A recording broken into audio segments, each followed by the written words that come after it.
4 bats out of the 7. Ball and 2 strikes from Ranger Suarez. About to deliver pitch number 26. Fastball up high that Sanchez lays off, and now the count is even at 2-2.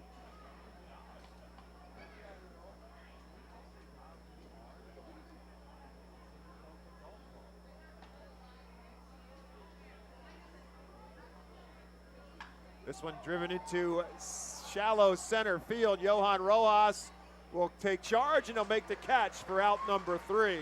So for the curve in the second, no runs, no hits, no one left. We head to the bottom of inning number 2 here at FirstEnergy Stadium. Altoona nothing, Reading nothing. Cornwall Manor is an active senior living community on a 190-acre wooded campus in Cornwall, Lebanon County. The community offers independence and opportunities for wellness and fitness, as well as educational and musical programs and the peace of mind of having convenient health care on site. Cornwall Manor offers a range of residential choices from apartments to homes. Prospective residents are welcome to visit us for lunch and have a chance to learn more about the community. More information is available online at cornwallmanor.org. Cornwall Manor, celebrating 70 years of senior living. Star City Boxing, located at 4760 Schuylkill Avenue in Reading, is a 501c3 non-profit boxing gym unlike any other.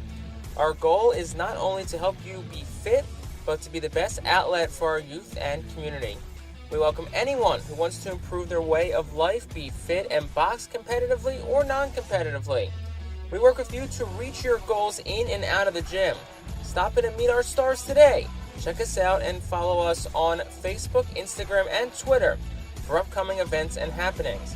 And visit our website today at starcityboxing.org for more information on how to join, volunteer with our youth, or support our efforts in the community.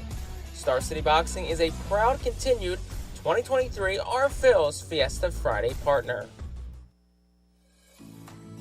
The Reading Fightin Phillies are proud to partner with Berks County Mental Health and Disabilities Program. Together, we are striking out the stigma in order to raise community awareness about mental illness and suicide prevention with 3 simple words. Are you okay? The help is to begin a conversation to show Berks County that we care. Suicide hurts and affects everyone, but help is here. We will work together to help raise awareness about suicide and identify. Welcome back to FirstEnergy Stadium. Madison Stokes leads it off for the Phils, swings at the first pitch. Slow roll to short. Pagero has trouble with it and then eventually throws it away. Probably should have eaten the baseball, but still made the throw. And Stokes is safe at first. Pagero bobbled it, tried to pick it up, and then eventually threw it over, threw it away from Jacob Gonzalez. And so Stokes will be safe at first base on the error. Well, on the topic of eating, Bob, yes. Milestone in the broadcast booth, game number 9. Indeed. We caught our first hot dog from the crazy hot dog vendor. Oh my gosh, this is wrapped. This is wrapped incredibly tight. It makes it more aerodynamic, Jake. That's the purpose behind it. Congratulations to the crazy hot dog vendor. He has reached splashdown. He has reached the broadcast booth in game number 9 of the season. McCarthy Tatum now batting for the Fightins with a man on base and nobody out here in the bottom of the second. Pitch from Sean Sullivan, driven to right field. Connor Scott going back to the track, back to the wall, leaps and makes the catch. And Stokes will have to scramble back to first base. Tatum drove it as far as he possibly could, but a good catch at the wall on the leap by Connor Scott, taking extra bases away from McCarthy Tatum for out number 1 here in the second.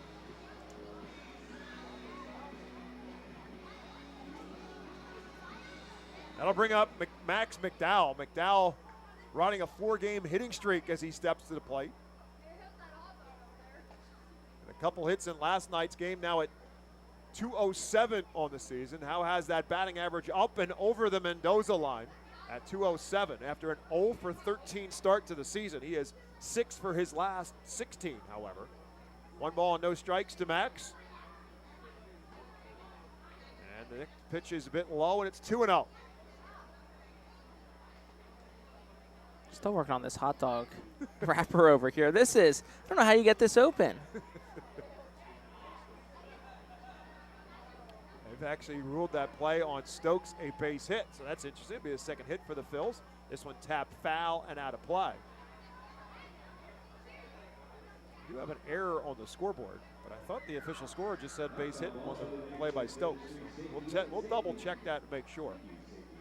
Regardless of that, Madison Stokes is at first base with 1 out and a 2 balls and 1 strike count to Max McDowell. Nope, they just changed the scoreboards. His 2 hits. This one's up and in, and McDowell ducks out of the way. Max has been hit a couple of times on the season. You won't get any pity from the guy behind the plate, Henry Davis, who's been plunked a lot. So it's now 3 balls and a strike to McDowell. As Stokes takes his lead off of first.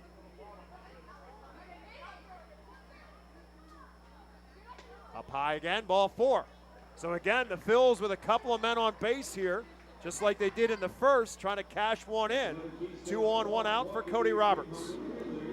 Cody Roberts, who gets the start in right field tonight, has only caught in DH this year, but now will play behind in right field.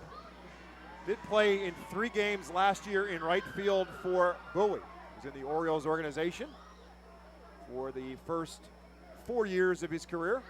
Signed as a minor league Rule 5 free agent by the Phillies in December. And this one is outside to Cody Roberts, who's hitting at just 192 on the season. One of 3 catchers that Al Padrique has at his disposal. Herbert Iser is the 3rd. He is a left-handed hitter, so he has value on that spot in terms of a left-handed hitter. And then the 2 veteran catchers, McDowell and Roberts.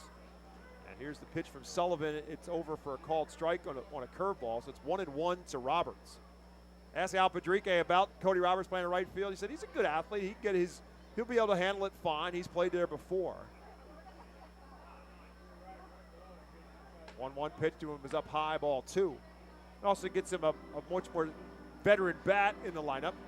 And I think some of the frustration of the men left on base might be getting a little bit to the manager and the coaching staff for the Phils. Again, they left 14 on base last night. They've left 2 on base already in this one. They've got 2 on base right now. And there's a called strike, and now all of a sudden Sullivan has worked the count to 2 balls and 2 strikes to Cody Roberts. Take a look at the curve stats, and they've got not great batting averages, but a lot of RBIs, and the Phils are kind of the other way around. They've got the batting averages, but not the RBIs. 2-2 pitch to Roberts is fouled out of play. Roberts checking with home plate umpires at Zedek to say, was that pitch over for a strike when I swung at it? Jude Corey's at first. Gabe Alfonso is the 3rd base umpire in tonight's game. Our Eastern League rotation of 3 umpires. 2 balls and 2 strikes to Cody Roberts with 2 men on and nobody out. Outside ball 3, and so now he's run the count full to Roberts. So a lot of pitches thrown so far. Now 30 pitches for Sean Sullivan.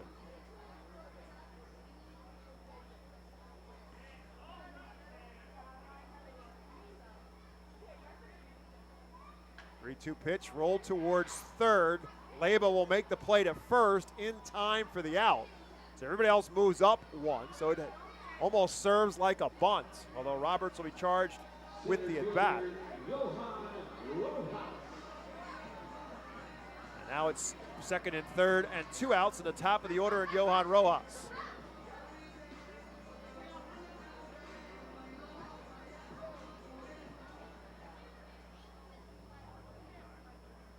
Johan now has moved into a 3-way tie atop the running Phil's stat column in the RBIs with 8. With his RBI double that he had in Tuesday morning's game. A chance to take that lead right now if he can come up with a 2-out hit. Runners at 2nd and 3rd and 2 down.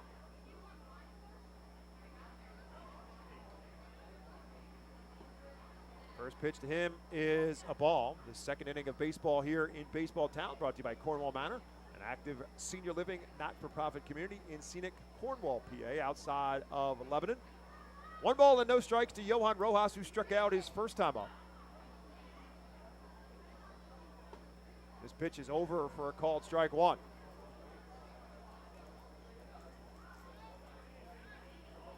Last year at High A Greensboro, Sean Sullivan threw 75 innings, 84 strikeouts, and 27 walks. And he misses outside again, and it's 2 balls and a strike. So he surrendered 2 walks in this one, and he struck out 2. Behind on Johan Rojas, 2-1 with 2 men on base.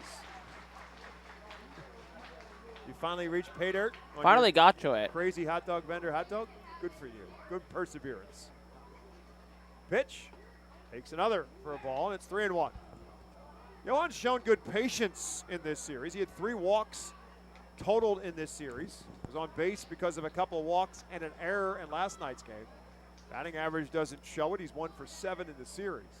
3-1 pitch. Lifted into left field. And Lolo Sanchez will take a couple steps back. He'll make the catch for the 3rd and final out. And the Fightins have done it again. They leave 2 more on base. Hits and 2 left. 2 in the books, and it remains Altoona nothing, Reading nothing on the Reading Fightin Phillies Radio Network.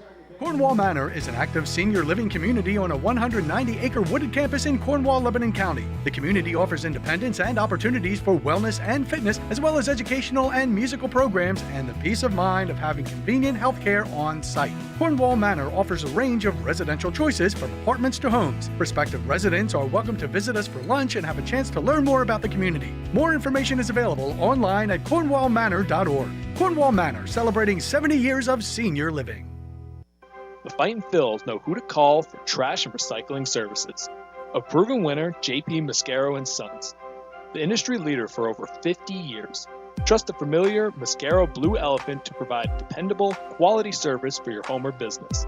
That's JP Mascaro & Sons, one of the top companies in its industry. Trash and recycling services for home, business, and industry. We are hiring and have open positions in Berks County. Check our website for open positions at jpmascaro.com or call 1-888-MASCARO. JP Mascaro & Sons, ready to serve you. Every time you grab an ice-cold 20-ounce Pepsi, you'll find a Pepsi emoji on the side of the bottle. So while the Pepsi delivers this, the Pepsi emoji delivers this. Ooh.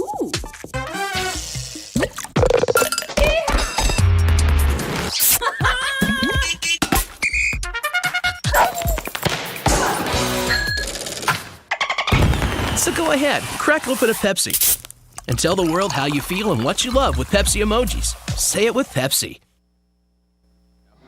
Welcome back to Baseball Town, and Ranger Suarez rehab start is officially complete. They'll finish tonight having gone 2 innings through 27 pitches, 17 of them for strikes, and now Tyler Phillips will take over on the mound, right-handed pitcher, and facing Connor Scott, number 8-hole hitter in the curve lineup. And the first pitch from Phillips is a ball. Phillips working quickly, comes right back with a 1-0 pitch. Big swing, no contact for Scott on the 95-mile-an-hour fastball, and it's 1 ball and 1 strike. Suarez walked 1 and struck out 1, surrendering the 1 hit as well. There's the off-speed pitch that Scott again cannot catch up to.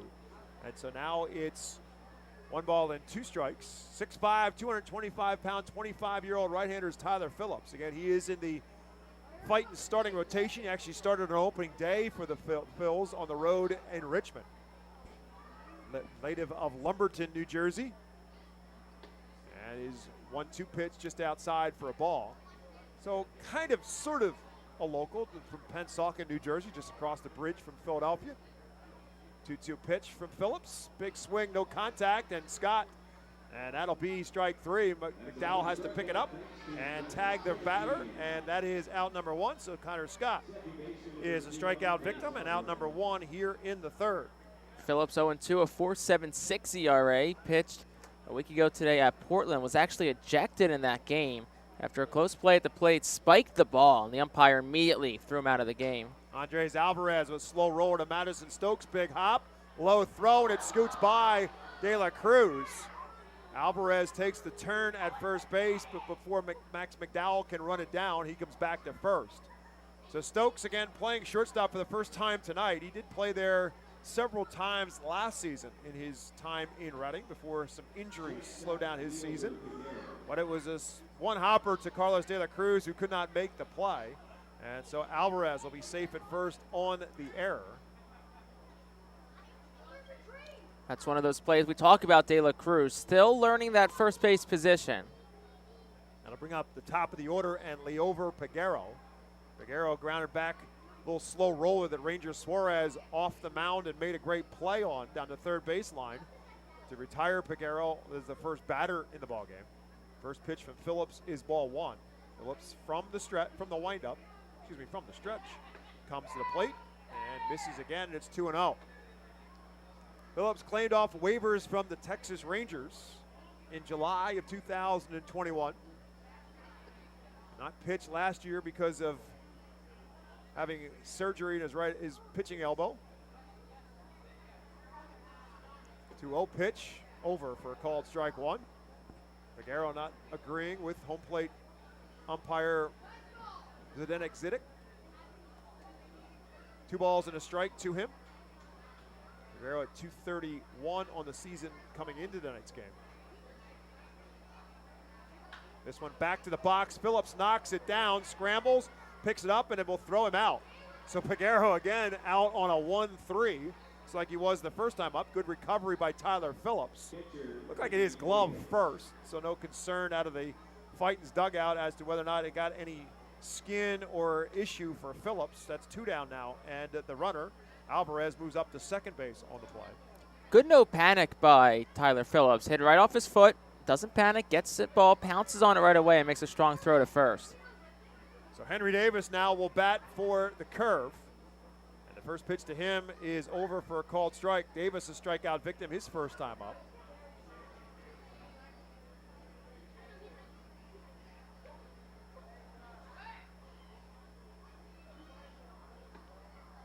Checks his swing here and a pitch outside, and it's now 1 ball and 1 strike to Davis.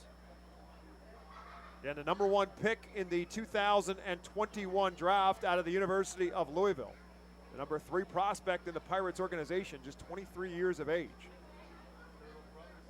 1-1 pitch, outside, ball 2. Last year in Greensboro, he played 22 games, then advanced to Altoona, played 31, was out for significant time, 2 different occasions in his season a year ago because of a wrist injury. 2 balls and a strike to Davis. Takes another one. This one is low, ball 3. And a big part of the reason for the injuries for Davis is because of the number of times he was hit by a pitch. He was hit by a pitch last night. Last year, in 59 games, he was hit by a pitch 20 times. 3 balls and a strike to him. This one, big swing, and he comes up with a foul tip, and that's it. So now the count is full. He does not get cheated, for sure, at the plate. Well, we saw it yesterday with that long home run. Almost looks like he's choking up on the bat, but that's because he has one of those knobs at the end of the bat that kind of sticks out from the bottom hand. 3-2 pitch to him. And a swing and a miss, and Henry Davis is a strikeout victim for the second time, and they'll do it for the Curve in the third. No runs, no hits. There was 1 error and 1 left. 2.5 completes. And on MILB TV, on Bally TV, and the Reading Phil's radio network, we remain scoreless in Baseball Town.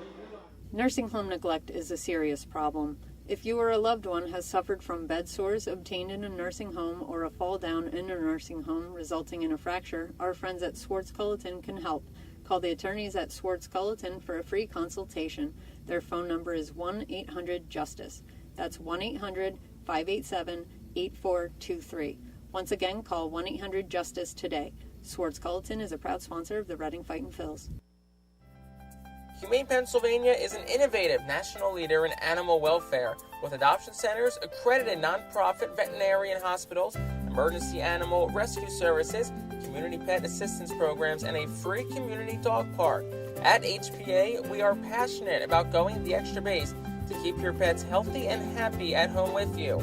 With a variety of services and different ways and times to access them and variable pricing, Humane Pennsylvania is here to provide your pets with exceptional care, how, when, and where they need it. Visit humanepa.org for more information.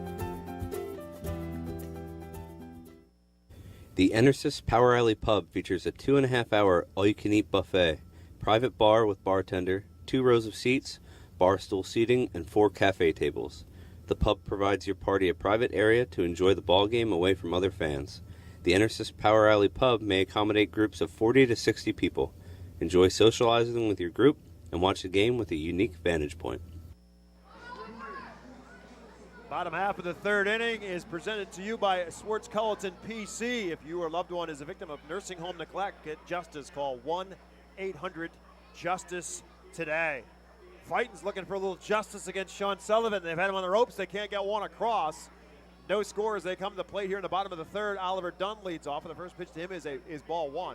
Sullivan back through the box. Oliver Dunn, backhanded play by Alvarez. Long throw will not be in time, and Oliver Dunn has the hot bat back again. He's 2 for 2.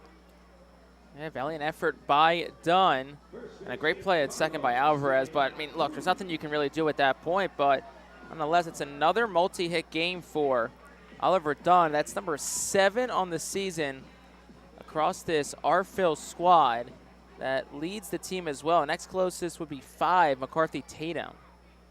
So I'll bring up Carlos De La Cruz, who walked on 4 pitches his first time up. First pitch swinging, rolls it towards short. Peguero flips to second for 1. The relay is in time, and the double play coming in big tonight for both sides as Carlos De La Cruz rolls one for a 6-4-3 double play.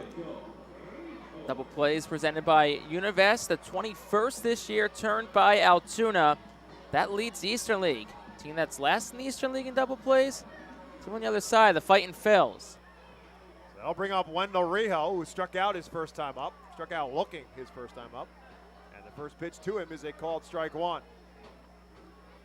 Wendell at 222 coming in. That pitch is outside. 3 doubles on the year, including one last night. A rocket into the left center field gap. One of 2 hits he had in last night's game. This pitch comes up empty on the off-speed pitch, and now it's 1 ball and 2 strikes to Rijo. Seems to be struggling a little bit trying to figure out Sullivan. Sullivan again had him struck out looking last time, and Wendell knew it. He started walking back to the dugout before he got pumped out by the home plate umpire. 2-strike pitch and swing and a miss, and that'll do it for the Phils as Rijo again is a strikeout victim. And for Reading in the third, no runs, a hit, no one left. We're through 3, and it remains Altoona nothing, Reading nothing. Nursing home neglect is a serious problem. If you or a loved one has suffered from bed sores obtained in a nursing home or a fall down in a nursing home resulting in a fracture, our friends at Swartz Culleton can help. Call the attorneys at Swartz Culleton for a free consultation. Their phone number is 1-800-JUSTICE. That's 1-800-587-8423. Once again, call 1-800-JUSTICE today. Swartz Culleton is a proud sponsor of the Reading Fightin Phils. Are you looking for a reliable food distributor to meet all your culinary needs? Look no further than our trusted team at Feaser's Food Distributors. For over 120 years, our products have been sourced from the best farms and suppliers, ensuring that you get the best ingredients for your restaurant or organization. From fresh produce to premium meats, Feaser's supplies everything but the appetite. Visit Feasers.com today to experience the difference in working with a top-tier, family-owned food distributor. Feaser's, your partner for success in the kitchen. Looking for a fast and hassle-free way to get your snacks and non-perishable groceries? Look no further than FeasersDirect.com. With just a few clicks, discover the convenience of having your culinary essentials ready for a pickup at our headquarters in Harrisburg. The Reading Fightin Phils are pleased to present you with their classic game program, all electronically. This program has information on the coaching staff, player roster, and front office staff. It also includes feature stories and alumni reports on all of your favorite guys who spent time in Baseball Town. Visit rphils.com/programs to check. Welcome back to FirstEnergy Stadium. The Reading Fightin Phils and the Altoona Curve scoreless through 3 innings. Time now for me to throw things over to my partner in the broadcast booth, the hot dog catching Jake Starr. Took the pun right out of my mouth. I was going to say, catching your throw like I caught that hot dog. Top of the Great 4th. minds think alike, partner. That's why we work so well together. Still scoreless. First pitch home from Phillips, taken for a strike from Domingo Leyba. He's 1 for 1 today with a base hit in the first. Tyler Phillips out, inning number 2 of work. The righty works quickly. Here's the pitch. Just misses outside for a ball, 1-1. Guess if you could take any good news out of that last inning for the Fightins, they didn't leave anybody on base after leaving 2 men on base in both the first and the second. Pitch from Phillips. Swinging a foul ball right side. 1-2. Phillips out of the bullpen today. Has been a starter for the Phils this season, but With Ranger Suarez making a rehab appearance, the Phils wanted to find a way to stay on rotation somehow. Pitch from Phillips upstairs for a ball. Counts 2-2. You look ahead for Reading. After tonight, it's Josh Hendrickson tomorrow, Mick Abel Saturday, David Parkinson Sunday. But the question became, where did Tyler Phillips fit in that equation? 2-2. Counts full 3-2.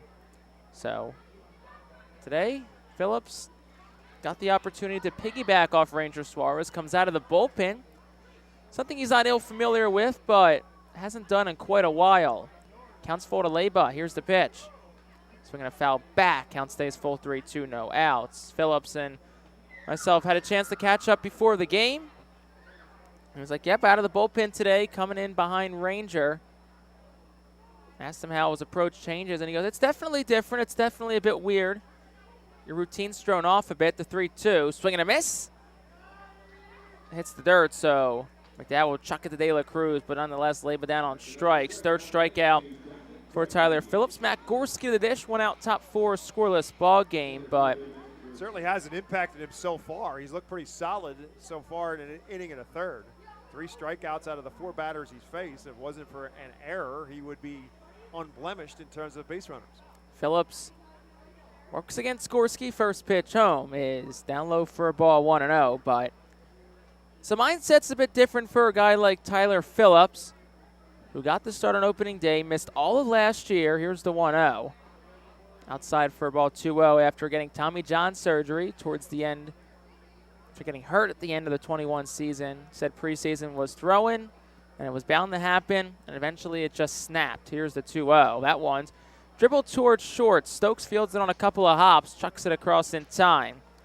2 gone in the 4th, but Phillips said his mindset now is the best that it has been across his professional career. We even talked about walk-up songs, walk-out songs, and how it affects him, and he said, my old walk-out song was high energy, and that's not who I want to be on the mound. I want to be a guy who more eases into things. So the walk-out song that he picked, I'll get the name for you in a second. Here's the pitch. Outside for a ball to Mason Martin. The walk-out song that he picked was Playboy Cardi, Instrumental of Immortal. Here's the pitch. Outside 2-0. And he just said he felt like that walk-up song eased into the song. Unlike his old walkout song that just felt was too high energy all the time. That's not who he wants to be on the mound. 2-0. Swinging a miss on a fastball upstairs, 2-1. And he said, everybody has butterflies, even guys like Mick Abel. And he goes, Mick, you throw 100. How do you have butterflies? Time called. 2 outs to Mason Martin. And Abel was like, doesn't matter who you are. Everybody has butterflies. It's how do you combat it? And Phillips gave some really good examples of that. He referenced Max Scherzer being a guy who just has that high energy. Here's the 2-1. Inside corner for a called strike 2-2. But he said, earlier in my career, I tried to pitch like Max Scherzer. I wanted to match that energy to combat the butterflies. I said, no, I need to be the best Tyler Phillips I can be. 2-2. That's rope foul. And what we've seen so far this season, what we've seen so far tonight, has been a really good showing of Tyler Phillips. I think it's safe to say that that year off, that year rehabbing, really allowed Phillips, someone who's very deeply engraved in his faith too, to really kind of step back and realize who he wants to be. 2-2. Inside for a ball, 3-2. Phillips was halfway back to the dugout. And that runs the count full. 2 outs, top 4. Scoreless ball game. Mason Martin at the dish. Base is clear. Phillips from the windup, kicks and deals. Fly ball off the end of the bat, drifting foul territory left side. Tatum, the third baseman, is there, but he'll have to put the brakes on as it lands in the first row of the grandstand down the left field line. Well, there's a lot to be said from what you're talking about with Tyler Phillips in terms of the makeup, especially for a starting pitcher. It's a kind of a different element if you're a relief pitcher coming out of the bullpen to have that high energy mindset. 3-2. That one's dribbled foul again. But as a starting pitcher, again, it's about endurance. It's about trying to last out there. And the longer you can last, obviously, the better you are as a pitcher. You don't want to flame out after the first 4 or 5 batters. You want to be able to maintain that kind of energy for a longer period of time. 3-2 misses inside to the lefty Martin, so he'll work a walk. Jacob Gonzalez, the batter for Altoona, grounded into a double play his first time up. 2 outs, top 4, still a scoreless ball game, but really good talk pregame with Phillips, who usually the guys they start, they're more kind of secluded, more to themselves, maybe coming out of the bullpen. Maybe Phillips just trying to keep that different approach a bit. Here's the pitch. Outside for a ball, 1-0. When a guy starts, I'll never approach the guy. He approached me today and has had a good conversation, and obviously wanted to change the walkout song for reasons like we mentioned. 1-0, 2 outs to Jacob Gonzalez, man on first, the pitch. Inside corner of an off-speed pitch, 1-1. We actually talked to Ethan Lindau in our pregame show, and we just asked, Lindau is a guy who's also split time out of the bullpen and as a starter this year. How does it vary? And he goes, it's definitely different because you're so routine-oriented as a starter. You know when you have to start that. Out of the bullpen, it's definitely a bit different. Here's the pitch. Down low for a ball, 2-1. But if you're a pitcher in today's game, unless your name is Abel or Painter or maybe McGarry, maybe not McGarry because he might end up in the bullpen, odds are you might get your first opportunities at a higher level coming out of the bullpen. 2-1. Outside 3-1. You look at the guy who started yesterday for the Phillies, Nick Nelson. Yep. Made 47 appearances for the Phillies last year. Just 2 of them came as more of that opener type role, but this is a day and age in the sport where you have to be able to adjust. You're gone are the days of guys that are going to make 35 starts. Here's the pitch. That one's rolled towards third, foul past Tatum. Counts remains at 2 strikes, 3-2, 2 outs. Man on first, top of the 4th inning. Yeah, Nick Nelson's the perfect example of it because he came up through the minor leagues as a starter. But eventually it was kind of come to the realization that he would be best off as a reliever. That's not different in a lot of ways. Pitch grounded back towards the middle. Diving is Stokes at short behind the bag. Throws the first, not in time. Nice pick by De La Cruz, who was down in a split. It will be an infield hit, but what a valiant effort by both Stokes and Cruz on both ends of that play. Sure was. Madison Stokes full extension behind second base just to get a glove on it and then still get up and make the throw. And he had a shot at Lolo Sanchez.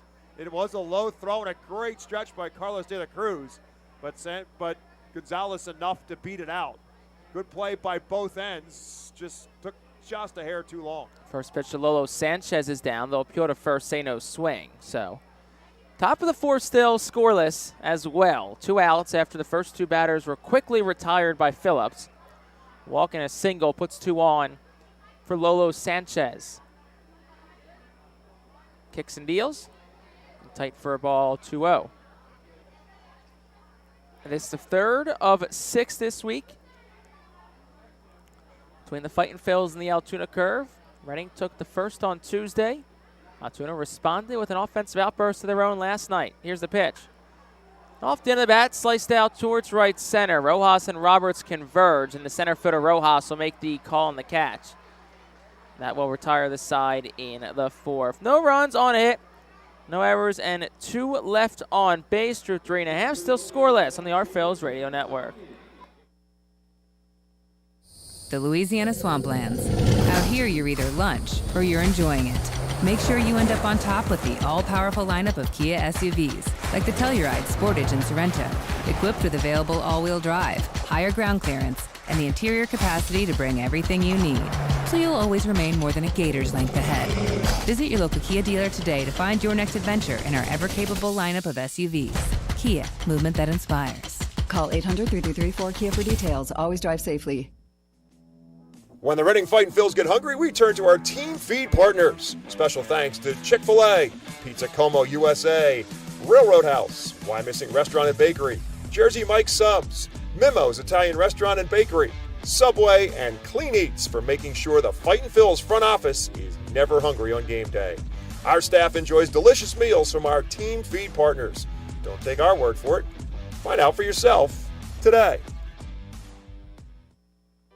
The award-winning Reading Hospital Tower Health Pool Party provides an unforgettable night out with family and friends. Enjoy a baseball game while swimming in the 87-degree heated pool directly behind the right field home run wall. Plus 2.5 hours of all-you-can-eat buffet, photos, and autographs with the crazy hot dog vendor and the Fightin Phils mascot band. Regular season tickets start at $33 per person for groups of 20 or more. Give us a call today at 610-37... Bottom half of the 4th inning, still a scoreless ball game between the Fightin Phils and the Altoona Curve on a beautiful Thursday night from the ballpark. Ethan Wilson leads off. First pitch home from Sullivan. Down and in for a ball, counts 1-0. Ethan Wilson 0 for 1 tonight. As Sean Sullivan's back out for inning number 4 of work for the Curve. 1-0. Right down the chute for a called strike 1-1. Ethan Wilson, who has certainly christened in the Redner's Event Center the last couple of days. Home runs off the top row of the Event Center. 1-1s in there for a called strike 1-2 in right center field. Yesterday hit off the Service Electric sign out there. And then the Commonwealth Orthopedic Associates sign yesterday. Saw him today and I said, can you do it a third day in a row? And he's like, we'll see. 1-2 misses upstairs for a ball, 2-2. Baron Radcliffe in the first series against Hartford, from my estimation, hit it over it, but it was kind of a side swipe. Yeah, kind of over the to the side right. of it. 2-2. Wilson grounds it foul. But in order to do what Ethan Wilson did, which is to hit it over it and literally hit it over the top of it, it's 20. We've estimated it to be about 22 feet to the yellow line that is the home run line now. That will eventually be a balcony on that Redner's Event Center. That'll be the home run line moving forward. But to get it over the top, I got to think that's good. That's got to be 40 feet in the air. 2-2, swing and a miss from Wilson. Fourth punch out from Sean Sullivan. Brings Madison Stokes up to the plate. But back to Wilson real quick. Back-to-back days with home runs. First time in his career that he's done that. Yeah, I mentioned that to Al Padrique after the first one, before last night's, after he hit it on Tuesday. I said, I didn't realize that Wilson had that kind of pop in a bat. And Al said, oh, yeah, it's there if he gets his pitch. And he certainly got his pitch last night in the first inning, right back at it. First pitch to Madison Stokes upstairs for a ball, 1-0. Bottom of the fourth, here's the pitch. Outside corner for a called strike, 1-1. A lot of props so far to Sean Sullivan. He's danced his way through some trouble, but he has settled down and has been in control of late. Got himself out of a lot of trouble. Here's the pitch, swung on, grounded towards third. Leyba, a couple of steps with it across in time. 2 outs in the bottom of the fourth. McCarthy Tatum, the batter for the Fightin' Phils. Sullivan now at 52 pitches, so he's kind of settled into a comfort mode since getting the 2 guys on base in both the first and second inning. And a big double play last inning to help get him out of any early trouble as well. Tatum steps in from the right side, first pitch home. Outside corner for a called strike at 93. Tatum had the day off yesterday after 0 for 4 his last time out. Here's the pitch. Drives that one in the air towards left. Backing up is Sanchez, and he'll make the catch at the edge of the track. Looked like it may have been in on the hands of Tatum just a little bit, but just missed his second home run of this season. Our Phils go 3 up, 3 down in the fourth. We'll move to the fifth, still scoreless on the Our Phils Radio Network. Join us as we celebrate Reading's Spanish and Latino culture during 12 Friday home games this season. The Savage 61 Fiesta Fridays presented by Tito's Handmade Vodka, High Noon Sun Sips, Catay Law Offices, Suburban Brewing Company, Carl's Cards and Collectibles, Humane Pennsylvania, Star City Boxing, Apis Services, Supportive Concepts, and Affordable Home Care. Fiesta Friday features special Los Luchadores de Reading uniforms, Hispanic and Latino food and music, and other culture elements throughout the ballpark.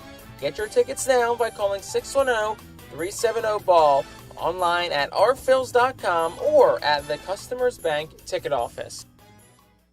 To honor the 275th anniversary of Reading, the Our Phils will play as the Reading Keystones on Thursdays and select Tuesdays in 2023.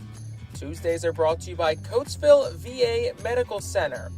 Join us for 11 Keystone Throwback Thursdays thanks to Burke's Career and Technology Center, H&F Heating and Cooling, and Rip It Baseball Town Charities batting cages. Come celebrate the 275th anniversary of Reading and enjoy some great baseball on Throwback Thursdays in 2023. Get your tickets now by calling 610-370-BALL, online at ourphils.com or at the Customers Bank ticket office. We're moving right along here. Top of the fifth inning, just about an hour into this ball game. Still scoreless on the Our Phils Radio Network. Jake Starr, Bob McCool, thanks for joining us tonight. All week long and all season long, we'll have coverage of every Our Phils home game at ourphils.com/radio. Connor Scott settles in. First pitch from Tyler Phillips. Swung on and fouled back. Counts 0-1. Phillips, for inning number 3 of work, has already punched out 3 curve hitters. Has surrendered a walk, a few base runners. One of them came via the error. Here's the 0-1. Up and in for a ball, 1-1 to the lefty Scott. Tyler Phillips could also give the Reading Phillies bullpen a bit of a breather tonight. The longer he can go, he can get this game into the 7th, maybe even the 8th inning. 1-1, down low for a ball, 2-1. Last night for the Phils, in essence, was a bullpen game. Through 6 pitchers, most they've thrown in a 9-inning contest so far this year. Here's the pitch. That one's off the end of the bat, slicing foul territory, left side. Wilson will give it a look from left, and then it'll go out of play. 2-2. The Phils. Nelson went 3. Then it was Leverett, Zarbniski, Lingenfelter, Schultz, and Coons. That's 5 arms out of your bullpen that threw last night. So Ranger gave you 2. If you can get 5 out of Phillips, that takes you towards the 8th. Be a good rest for the Fightin' Phils bullpen tonight. 2-2 home. Swinging a ground ball towards first. De La Cruz stays down on it, says he'll take it himself, and he does. Touches up, first out of the inning, and that brings the 9-hole man Andres Alvarez up to the dish for Altoona. I would imagine if you were sitting in the Reading Fightin' Phils dugout right now, you would hear what I hear so often said by the manager Al Padrique when he does exactly that with Carlos De La Cruz. Bueno. That's exactly what he is. When he hits it, and Carlos does what the manager is trying to teach him to do. First pitch, line drive right to second, and Oliver Dunn makes the catch. 2 outs in the inning, but day in and day out, Al Padrique and Carlos De La Cruz are working on every different kind of play, hop, short hop at first base. Today's edition of the De La Cruz Padrique first base session, here's the first pitch. Taken for a strike from Peguero, 0-1, was Padrique stood right around shortstop with the fungo bat and hit perfect one-hop fungos to De La Cruz. Ball misses outside 1-1. He is a magician with a fungo bat. I could sit and watch Al Padrique hit fungos. That tells you a little bit about my baseball love. But all day long. He does it from all kinds of angles and all kinds of ways. Ground ball to short. Stokes got it. A couple of steps across and in time. So 3 up, 3 down to retire the side. We'll talk more on Al Padrique's fungo abilities and De La Cruz's work in the field in a little bit. But we're halfway home from Baseball Town. Still scoreless on the Phils Radio Network. For top flight local jobs, go with who you know. JP Mascaro & Sons are a leading waste removal company. To meet today's employment and service demands, Mascaro is upgrading its already highly competitive employee wage and benefit package for drivers, collection crew helpers, and other positions. Call 888-MASCARO, M-A-S-C-A-R-O, for details. Work for an established local family business committed to its employees. Again, call 888-MASCARO today or apply online at www.jpmascaro.com. Cornwall Manor is an active senior living community on a 190-acre wooded campus in Cornwall, Lebanon County. The community offers independence and opportunities for wellness and fitness, as well as educational and musical programs and the peace of mind of having convenient health care on site. Cornwall Manor offers a range of residential choices from apartments to homes. Prospective residents are welcome to visit us for lunch and have a chance to learn more about the community. More information is available online at cornwallmanor.org. Cornwall Manor, celebrating 70 years of senior living. ROG Orthodontics is the proud official partner of the ROG Orthodontics Fightin' Phils Kids Club. Join today at Fightins.com to get your free ROG Orthodontics Kids Club t-shirt and visit FantasticSmiles.com for more information on why ROG Orthodontics is voted #1 in Berks and Monco. ROG Orthodontics and the Fightin' Phils, 2 great hometown partners. Bottom 5 still scoreless between the Fightin' Phils and the Altoona Curve. Bottom of the 5th inning also brought to you by Cornwall Manor, an active senior living community, not-for-profit in scenic Cornwall, Pennsylvania, just outside of Lebanon. Max McDowell settles in as time's quickly called. Not entirely sure what for, but it was the gate in the bullpen, which had the gauge personnel train, and the T-shirt cannon was not closed behind. First pitch to McDowell, down low for a ball, 1-0. 8-9-1-2 up, McDowell, Roberts, and Rojas. McDowell's reached base once tonight via a walk. Here's the pitch. Ground ball sharply third. Snow cone by Leba at third. He'll throw it across in time. That's the first out of the inning. Cody Roberts, the batter, with one out, bottom 5. Still a scoreless ball game. No runs on 2 hits for Altoona. Nothing on 3 hits and an error for the Fightin' Phils. Certainly have a pitcher's duel in our hands tonight. Sean Sullivan, 4 strikeouts. A couple of walks. First pitch to Roberts, and therefore called strike 1. Cody Roberts appearing in a game for the first time this series. Was 1 for 8 a week ago at Portland. 0-1, therefore called strike 2. Quiet as the bullpens have been in this series throughout. I mean, we have had a lot of pitchers and a lot of runs scored through the first 2 games. Different story in game 3. 0-2's fouled back. Roberts 185 on the season. The Johns Creek, Georgia native who was claimed off waivers by the Phillies in December. 1-2 misses for a ball. Counts even. Sullivan from the windup, kicks and deals. Swing and a miss, and Roberts is down on strikes. 5th strikeout tonight for Sean Sullivan. And that'll bring Johan Rojas up to the dish with 2 outs for the Phils. Rojas 0 for 2 tonight, strikeout and a fly out for the center fielder who has played in center field and has batted leadoff in all 18 games thus far this season. First pitch. Outside corner for a called strike 0-1. That's 7 straight retired now by Sullivan, going back to that double play by Carlos De La Cruz in the 3rd inning. 0-1 misses outside for a ball. 1-1.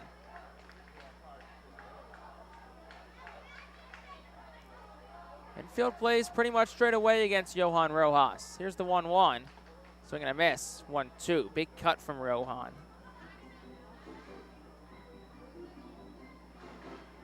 Rojas entered today, well, in total, 1 for 9 in this series. Was 4 for 26 last week at Portland. Here's the pitch. Upstairs for a ball, 2-2. Rojas, another one of those bats. Looking to get hot again for the Fightin' Phils. Looks good in the Hartford series. Here's a 2-2. That one just misses down for a ball, counts full. Much better at bats. I mean, he's not getting the hits as of now, but he is finding a way to get on base, whether it be by way of a walk, whether by error, whatever it may be, but he's getting himself on base. 3-2, fouled back. Count stays full, 2 gone. Rojas 3 walks a night ago. He's reached base in his last 2. The native of the Dominican Republic, Johan Rojas. 3-2. That one's driven towards short. Off the glove of a diving Peguero at short, and it ricochets into left. Big turnaround first from Rojas. He thought about 2 for a second, but Lolo Sanchez does an excellent job securing it and firing it into second. So it's a single for Rojas, just his 2nd hit of this homestand. And that brings the ever-so-hot Oliver Dunn to the plate, who's got 2 hits tonight. Peguero got leather on it, but even if he were able to field it, there was no way he was going to throw Rojas out at first base with his speed. And now we'll see what they do. Again, they really have not yet tested Henry Davis behind the plate with a man on base and 2 outs. See what happens. Oliver Dunn from the left side. Here's the pitch. There for a called strike 0-1. Davis has not been tested much this year. Just 2 stolen bases against him in that many attempts. 0-1. Dunn fouls it back left side, 0-2. Dunn overall of .316 hitter on the season. We said the day off after an 0 for 5 showing on Tuesday. And the Phils win to open up this series. 0-2 again. That one misses, letter high, 1-2. Gonzalez at first holds on Rojas, who's a threat to run. 5 for 7 in the stolen base compartment this season. Sullivan throws over towards first, not in time. Rojas back and standing up. Yeah, this might be the spot where Malpatrique gets him rolling. Maybe a hit and run type of situation. If Dunn can find one in the gap, Rojas can keep on running and get that first run home. 1-2, Sullivan set. Here's the pitch. Dunn takes it down low for a ball, 2-2 as Rojas stays put. Oliver Dunn, who came to the Phillies from the Yankees organization, split last year between AA Somerset and AAA Scranton Wilkes-Barre, 2-2. Dunn fouls it back, count stays even. Only played 36 games last year as he spent a lot of time on the injured list. Right hamstring strain in April, a left abdomen strain that sidelined him for most of July and August last year. But he's healthy and he's excited to be here in Reading and in the Phillies lineup. 2-2, 2 outs. Sullivan at the belt set. Time called. 2 outs, bottom 5 still scoreless between Reading and Altoona. Johan Rojas leads off first. He singled off the glove of the shortstop, Peguero. Sullivan set at the belt again. Long pause. Here's the 2-2. On the outside corner, called strike 3. 6 strikeout tonight for Sean Sullivan. And that will retire this side. No runs on a hit. There were no errors and 1 stranded from the Fightins. We move to the 6th, still scoreless on the Phillies Radio Network. Cornwall Manor is an active senior living community on a 190-acre wooded campus in Cornwall, Lebanon County. The community offers independence and opportunities for wellness and fitness, as well as educational and musical programs and the peace of mind of having convenient health care on site. Cornwall Manor offers a range of residential choices from apartments to homes. Prospective residents are welcome to visit us for lunch and have a chance to learn more about the community. More information is available online at cornwallmanor.org. Cornwall Manor, celebrating 70 years of senior living. Our Phils fans can continue to expect great performances all season long on the Burke's Commercial Roofing stage. It's the home of great local talent, including the Our Phils mascot band. Burke's Commercial Roofing prides itself on being a locally owned and operated company that puts an emphasis on customer service. They provide free on-site estimates and can handle any size repair, restoration, or replacement.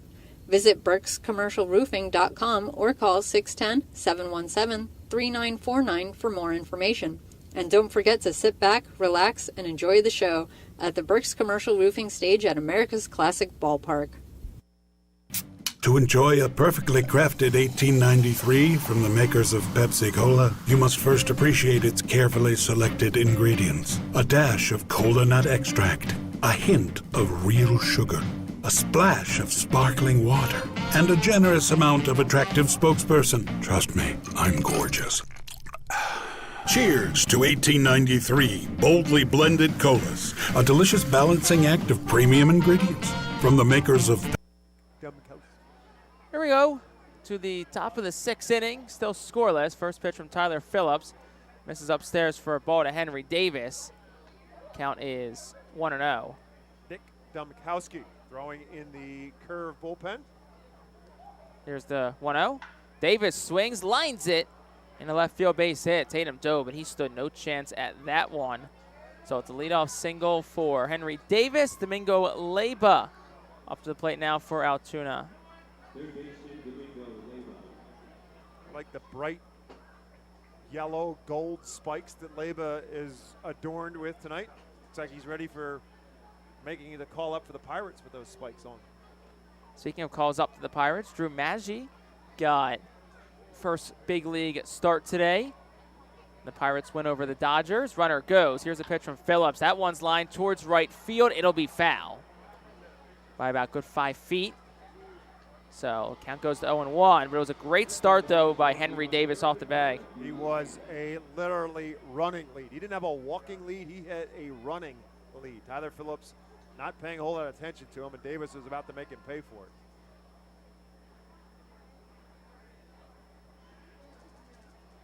Phillips set at the belt. No outs. Top 6 still scoreless. Davis off first. They'll throw over, and Davis takes 1 step, and he's back in time.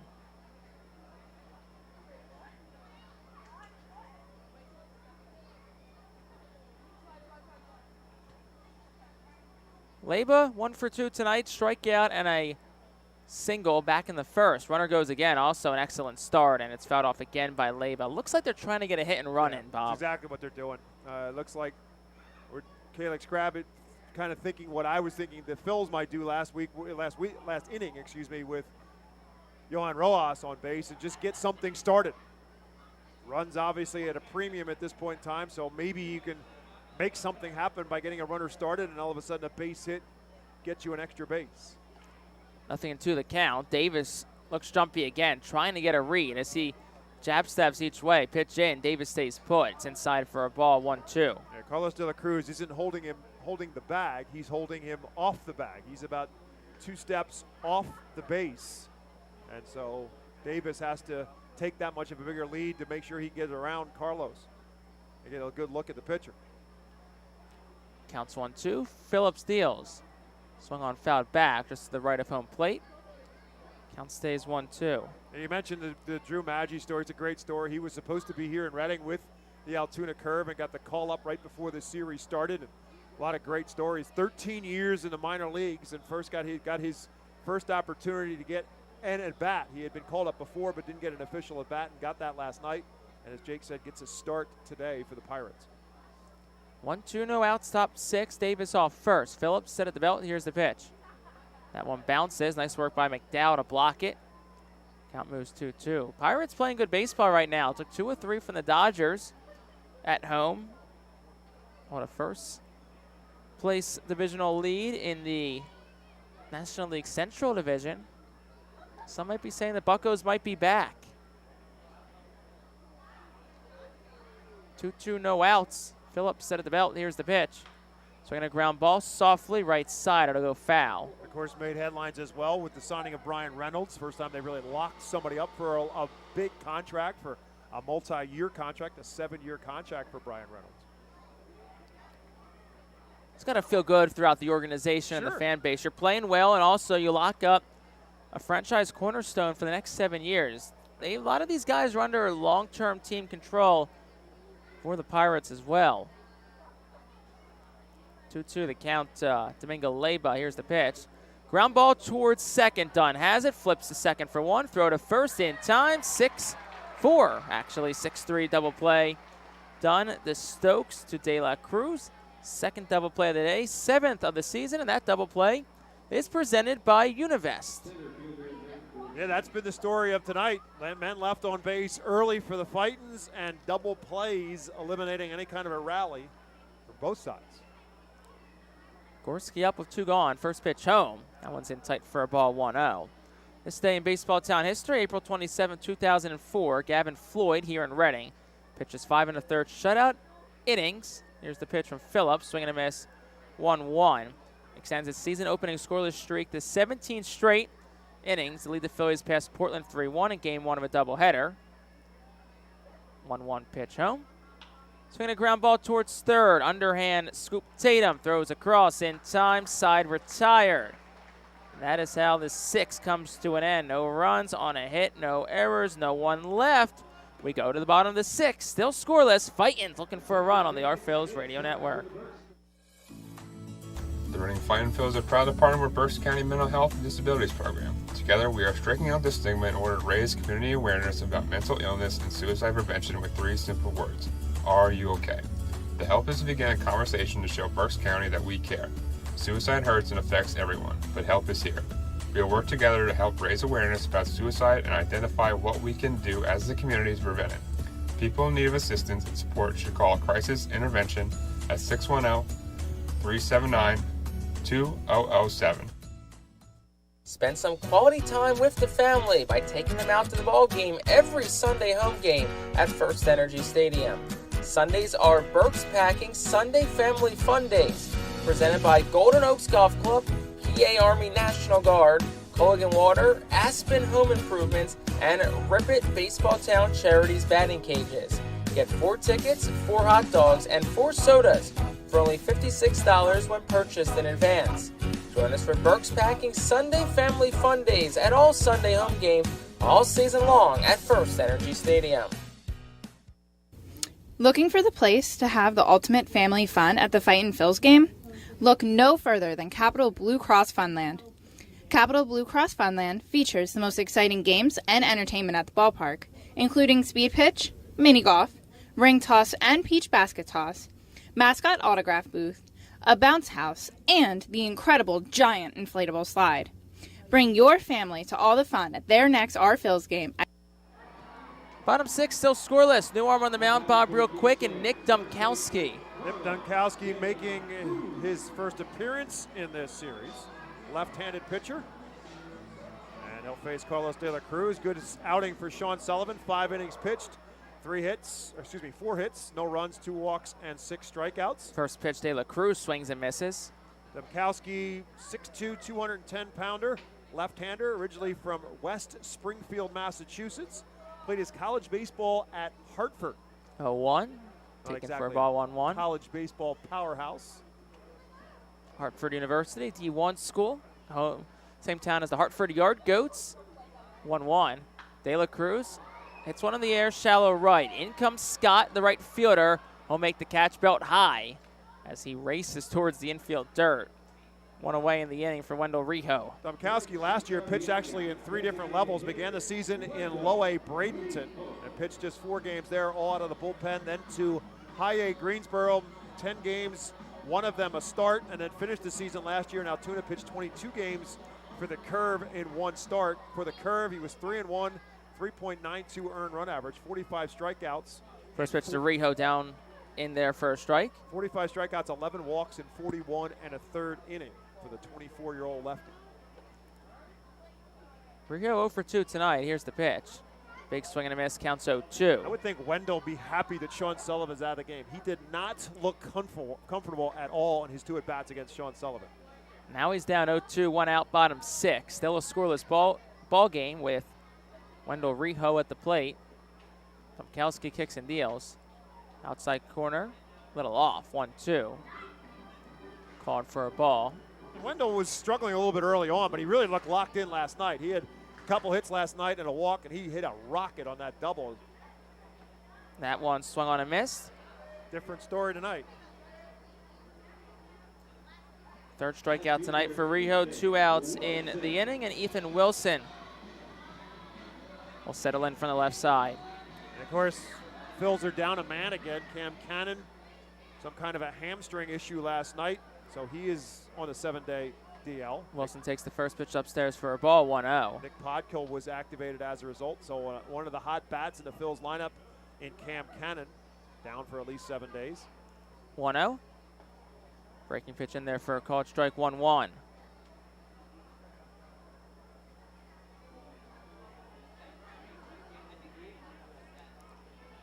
Here's the 1-1. Wilson hits one in the air well out towards right center field. Scott, Gorski, both going back. At the track, at the wall, they leap, and it hits off the wall, rolls towards center field. Nice job by Scott to back it up in right center field. Wilson in the second with a double. Almost made it 3 nights in a row for a home run, but nonetheless, a loud double off the event center. Yeah, that one was much higher as in up, but not nearly as far. And Gorski made the leap. But then Scott, good, as Jake said, good hustle play by him, but he really wasn't in good position. When Gorski goes back to the wall, if you're the other fielder, you've got to get yourself in a position to get the carry. Gorski did a nice job, Scott did a nice job to run it down off the carom. And he's fortunate that it didn't roll any further away, or Wilson may have turned that into a triple. First pitch to Madison Stokes, down low for a ball, 1-0. But it's great to see Ethan Wilson, A, healthy, and B, really swinging a good bat. 1-0, 2 outs for Madison Stokes. Wilson leads off second, bottom of the 6th, still a scoreless ball game. Dumkowski set at the belt, lefty deals. Stokes checks his swing, doesn't matter, pitch was outside and he didn't go, 2-0.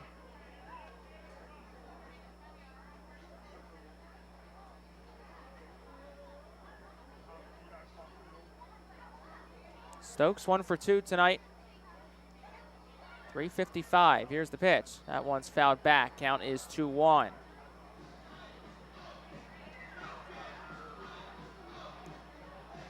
McCarthy Tatum awaits on deck with 2 outs in the 6th. Right now it's Madison Stokes, who has been excellent since being activated off the development list about a week and a half ago. 2-1, 2 outs. Dumkowski set at the belt. Here's the pitch. That one is dribbled towards short. Peguero has it, throws it across, and it is in time. That'll retire the side in the 6th. No runs on a hit, no errors, and 1 left. 2/3 the way home, still scoreless on the Phillies Radio Network.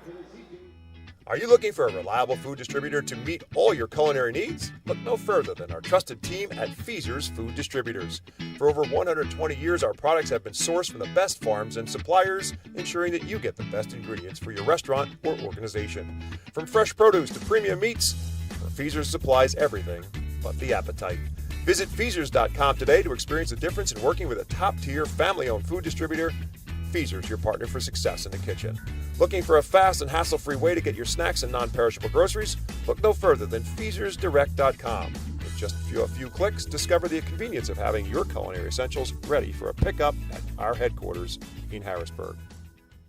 Empowering communities one relationship at a time is our commitment at Tompkins. Our customers have thrived thanks to our focus on local lending and their commitment to the customers they serve. They do a great job, everything for us, from our banking, our insurance, to our wealth management. Tompkins has always been there for us. We see a long relationship with Tompkins. They're good people.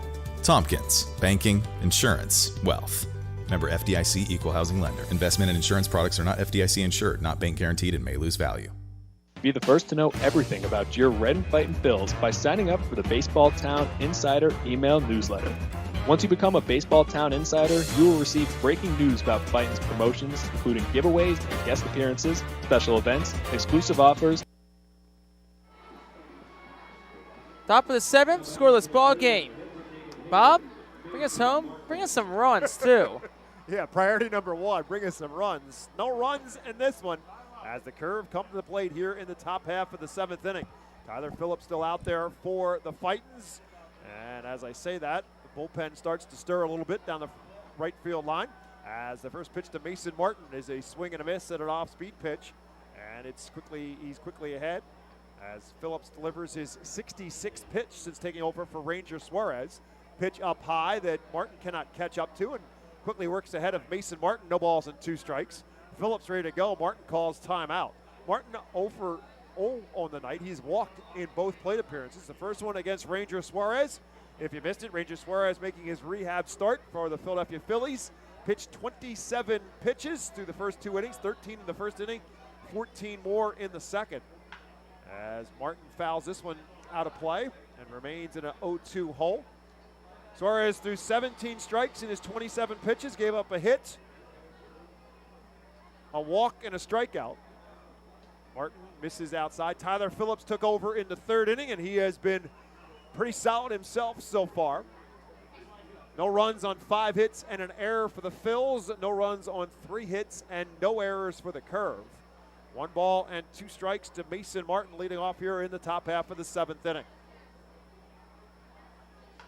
Tap foul again, right towards the Savage 61 dugout suite as Martin stays alive. Mason Martin, Jacob Gonzalez, and Lolo Sanchez due up for the Curve here in the 7th. This one bounces up there. Offense aplenty in the first 2 games of this series. Fightins won game 1 on Tuesday, the 20th annual morning game. The Phils won that one 11-5. Curve came back to even the series at a game apiece with a 9-4 victory last night. 2 balls and 2 strikes. Martin again fouls it down the first base line.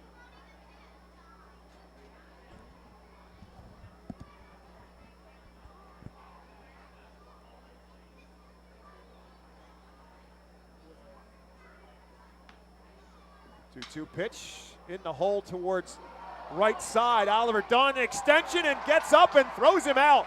Outstanding play by Oliver Dunn, diving into shallow right field to pick it up on a hop and throw out Mason Martin at first base for out number 1. Very reminiscent. I don't know if anyone remembers Game 3 of the NLCS. Gene Segura made a couple of diving plays at second. Very similar to that. You know who started that game for the Phillies? Ranger Suarez. He started this one too, if I remember correctly. I think that would be correct. From back to like 6:45-ish tonight. Well, Tyler Phillips has certainly stolen the spotlight. He's been excellent tonight. 1 down now for Jacob Gonzalez. It is Brett Schultz who is up and throwing in the Fightins bullpen, as this one is fouled straight back. As we mentioned earlier, if Tyler Phillips will at least get the Phils through this one, it would appear, and that would take them through the 7th inning and give the bullpen a little bit of an opportunity to take a breather after a busy night last night. But sooner or later, somebody's going to have to score some runs. 1 down here in the 7th for Jacob Gonzalez. A 1 pitch, good off-speed pitch, and Gonzalez swings through it, and it's now no balls and 2 strikes. Again, Jacob Gonzalez, the son of former Major League player, and a good one at that, Luis Gonzalez.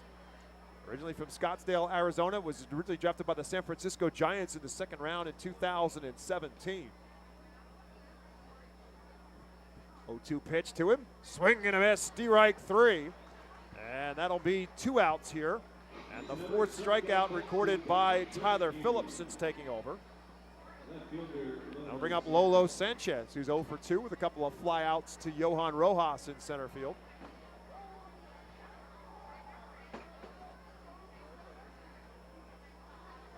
Phillips quickly working, pitch, fouled out of play. And it's Brett Schultz going into bullpen. He actually leads the Fightins in victories with 2 on the year. He's got 2 of Reading's 5 wins on the year. 0-1 pitch to Sanchez. Curveball and a beauty locks him up, and it's no balls and 2 strikes.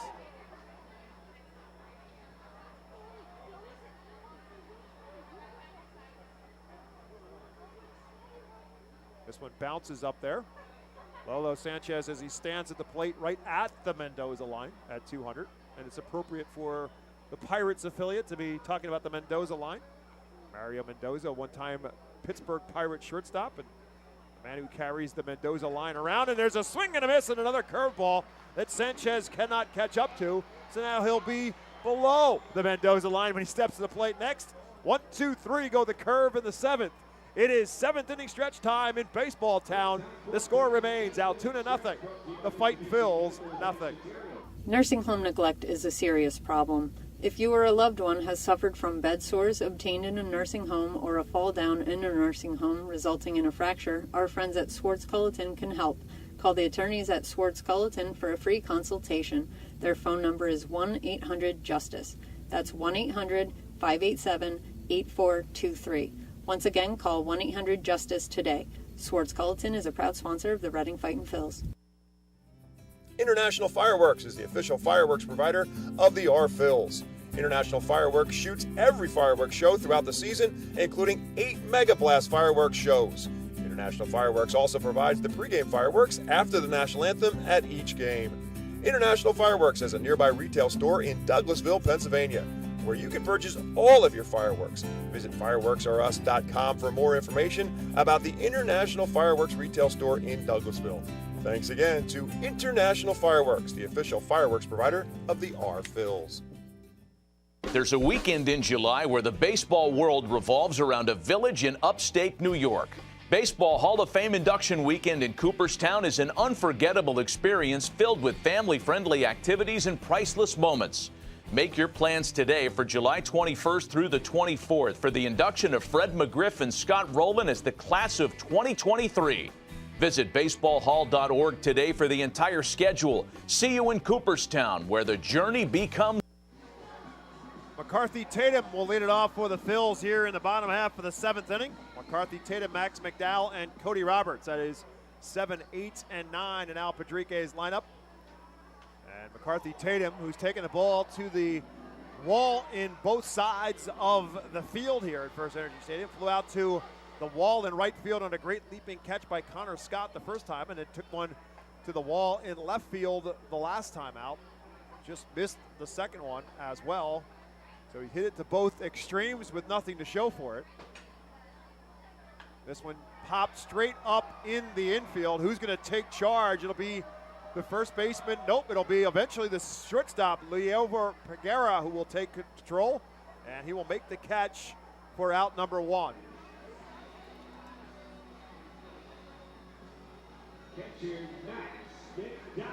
I'll bring up Max McDowell, who's 0 for 1 in the game. Walked and grounded out to third in his 2 plate appearances. Max 6 for his last 17 at the plate.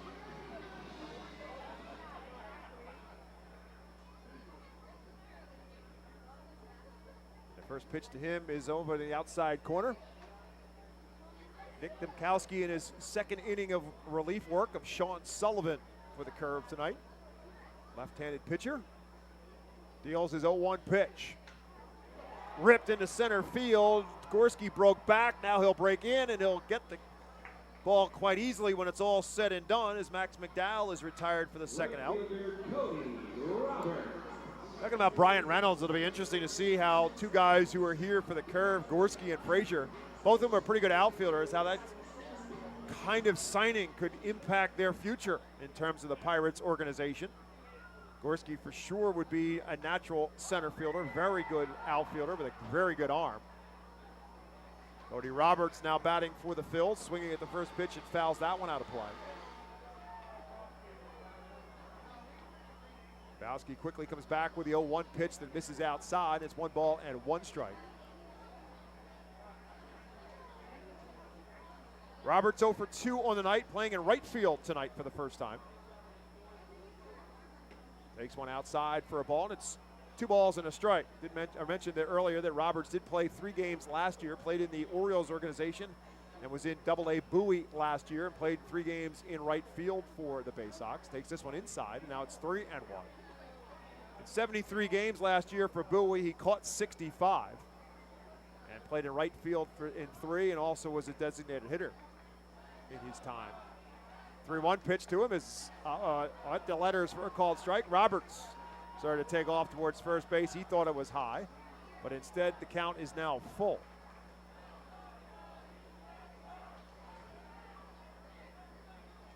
Two down, nobody on here in the bottom of the 7th in a scoreless game.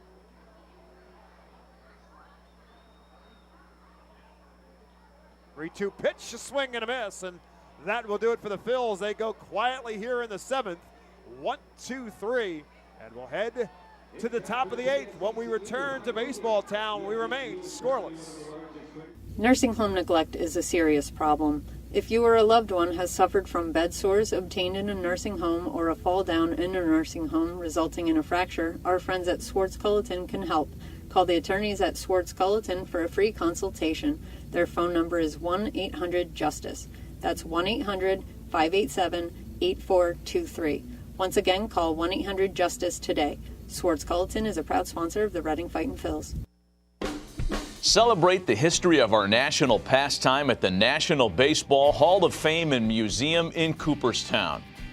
See priceless treasures that'll bring your baseball memories to life. Connect with events that have shaped and changed the game and our country. Our stories to tell, your memories to share. Plan your visit today at baseballhall.org.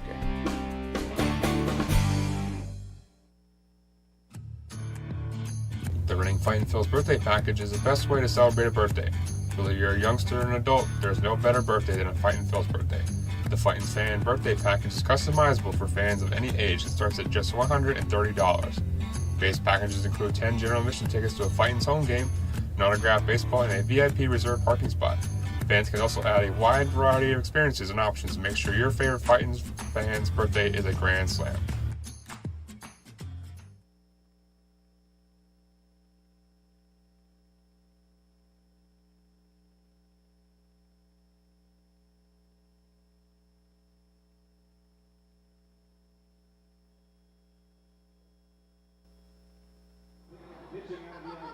Brett Schultz will now take over, and they step into your future with Alvernia University Golden Wolves. Call to the bullpen, and the call to the bullpen will bring in the right-hander Brett Schultz, 25 years of age, takes over for Tyler Phillips, who was outstanding in relief of Ranger Suarez. And Schultz taking over, 25-year-old right-hander from Maple Grove, Minnesota. And he will face Connor Scott leading off with a curve and quickly gets ahead of him, no balls and a strike. Scott, the left-handed hitter, takes one outside, ball 1 ball and 1 strike. So Tyler Phillips goes 5 innings, gave up just 2 hits, no runs, a walk, and 5 strikeouts. Taking over in relief, of course, for Ranger Suarez, who started the game on an injury rehab from the Philadelphia Phillies. Big swing, no contact for Scott on the off-speed pitch. He could not catch up to the curveball. And so Brett Schultz, who's been outstanding out of the bullpen for the Fightins, quickly ahead now, 1 ball and 2 strikes.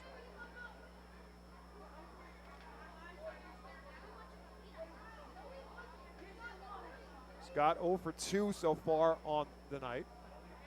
This one outside, and it would now 2 balls and 2 strikes.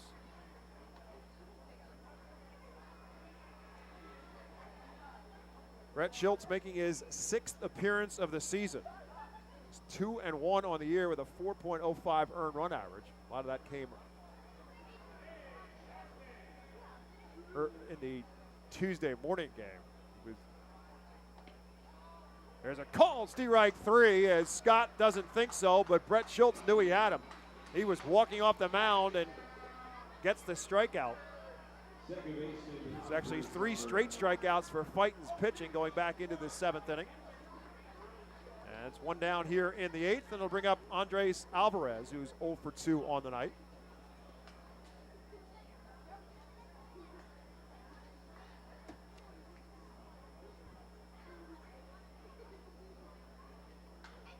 So first pitch swinging and fouls it out of play.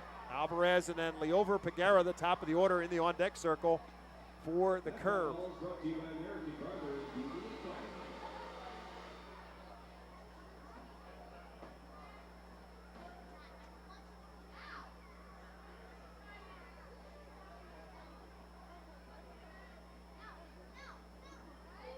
Schultz with a long look in, and now Alvarez actually calls timeout. Pitch clock was winding down to about 3 seconds.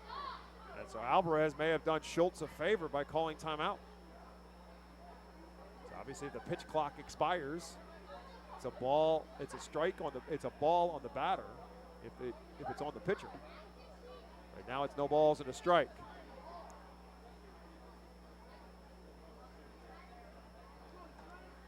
Second one is right there for a called strike 2. No balls and 2 strikes.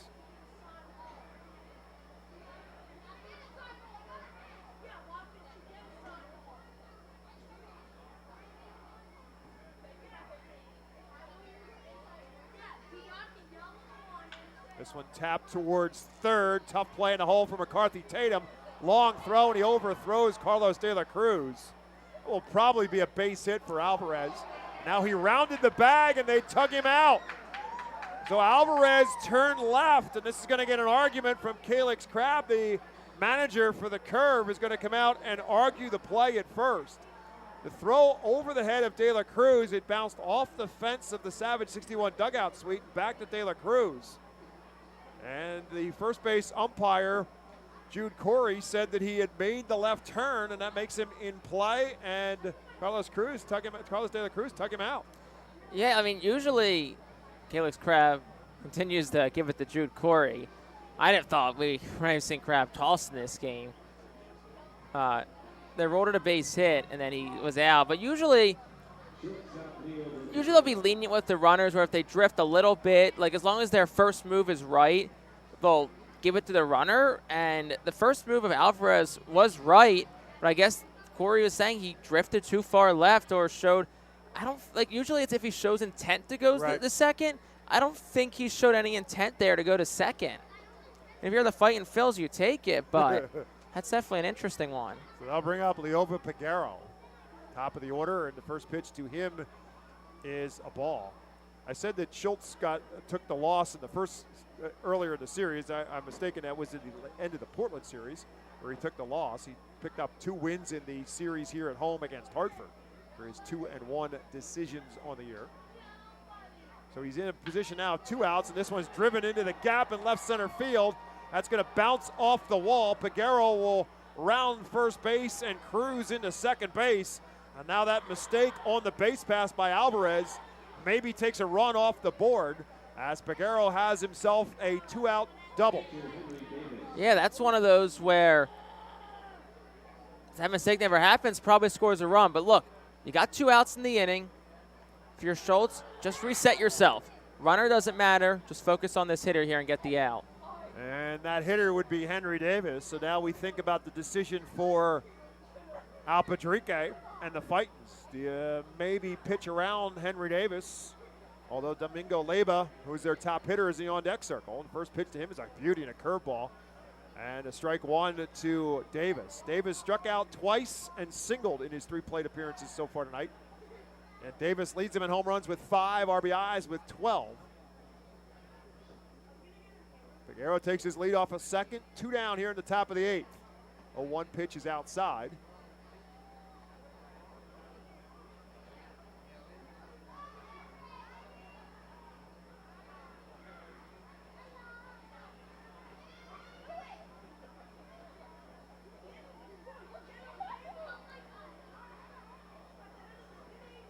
1-1 pitch.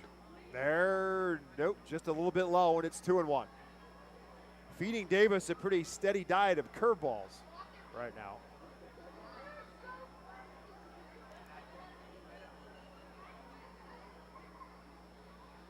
Schultz from the stretch. Doesn't look back, comes to the plate, driven into left field, but hooking foul and out of play. Long ride off the bat from Henry Davis, but hooked it foul and may have broken his bat on it. Looks like he did. He's getting a new piece of lumber. Hit that one pretty far for breaking the bat. Exactly, Sure but did. that's one of your Schultz. It's like, all right, you made a mistake pitch. You got lucky. Now it's time. Got 2 strikes on him. Hit a spot here, make a pitch. He's got a thing for awnings here at FirstEnergy Stadium. Hit one over the Enersys Power Alley awning last night. Hit one off the deckhead awning there, foul. So now it's 2 balls and 2 strikes to Henry Davis. With Peguero taking his lead off of second. This time Schultz does take a look back at the runner. And misses badly, and it bounces all the way to the backstop, and that's going to allow Peguero to move up to third on the wild pitch. Really overthrew that pitch. Once again, it's just one of those where got to shake it, counts full. Don't expect him to give in to Davis here either. Going to probably try and paint something outside or maybe throw a breaking pitch down out of the zone and try and get in the chase, but I'm Schultz here. I'm not challenging Davis per se. So it's 3 balls and 2 strikes now.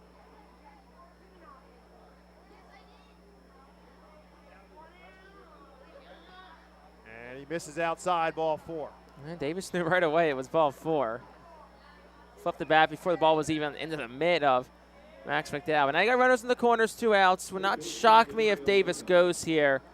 It's one of those where if you're McDowell, you got to trust yourself here. Brad Bergeson's going to take a trip out as well to discuss things further here. And the conversation might be if he goes, just eat it. Got to attack the batter here. Right, I think that's a big piece of that. Is that in the event of they try the old have the runner at first base take off just to see whether or not you'll throw down, and if you throw down, then the runner from third takes off for home. And now I think we get that confirmed because it wasn't just a meeting with Brett Schultz on the mound, but the entire infield called in at the pitcher's mound as well. So this is a discussion about how to defend as much as it is how to pitch to Domingo Leyba. 1 for 3 on the night. Singled back in the first inning, struck out and grounded into a double play in his other 2 plate appearances. He leads the team in hitting, average at 365 as he steps to the plate. 10 RBIs. Looking to plate the first run in this one. 2 on, 2 out. Top half of the 8th inning in a scoreless game.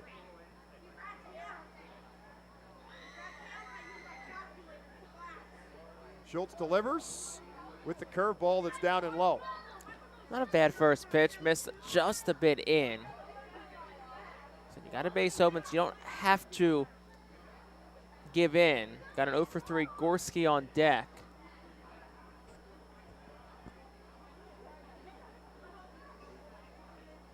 Oh, 1-0 pitch is again low and inside, and it's 2-0. Outfield plays the left-handed hit, the switch hitting Leyba, who's batting left-handed against the right-handed pitching Brett Schultz.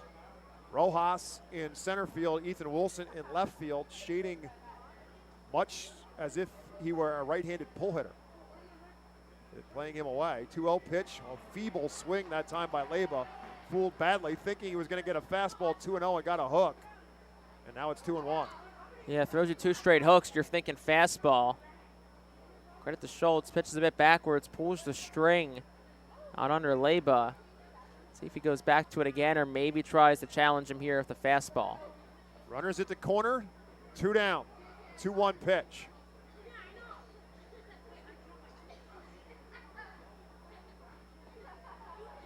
Tries to get him to chase, just misses off the corner, and now it's 3 balls and a strike.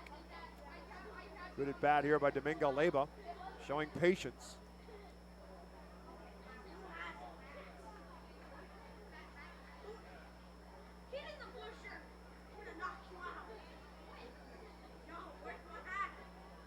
Three-one pitch. Curveball again, and he misses. So now the bases are loaded. So much as it did last night in the 9-4 loss to the Curve, the bullpen struggling to throw strikes. Ranger Suarez walked 1 in 2 innings. Tyler Phillips walked 1 in 5 innings.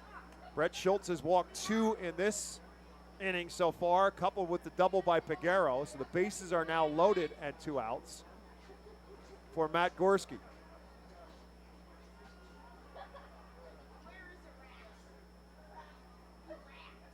Gorski 0 for 3 on the night.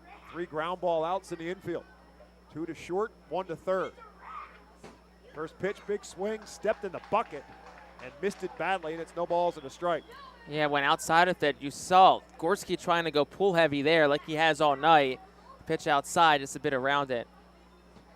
Has a very open stance to begin with.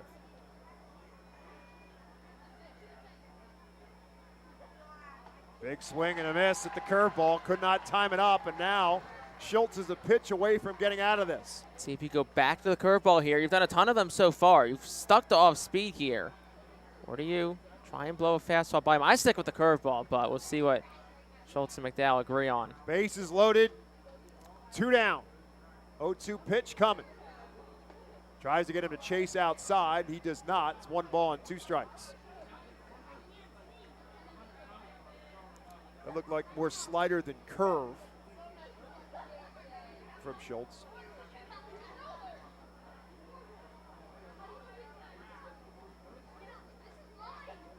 There's the 1-2 pitch. Again, try to get him to chase. This one just missed off the outside, and now the count is even at 2 balls and 2 strikes. Like Taylor Lehman up and throwing now in the Phil's bullpen. I want to call something a must-throw strike. I think here you have to challenge him. Don't want to load the bases. 2 balls, 2 strikes, 2 outs. Big swing and a miss, and he got him. So Brett Schultz gets himself into a jam and gets himself right out of that jam for the Curve in the 8th. No runs, 2 hits, 3 left. To the bottom of the 8th we head. It remains Altoona nothing, Reading nothing. Baseball fans, introducing Bally Live, the only app where minor league baseball fans can score major rewards. When you stream your favorite teams live, you'll score rewards. When you chat with friends during a watch party, you'll score rewards. And when you test your skills at trivia, you'll score rewards.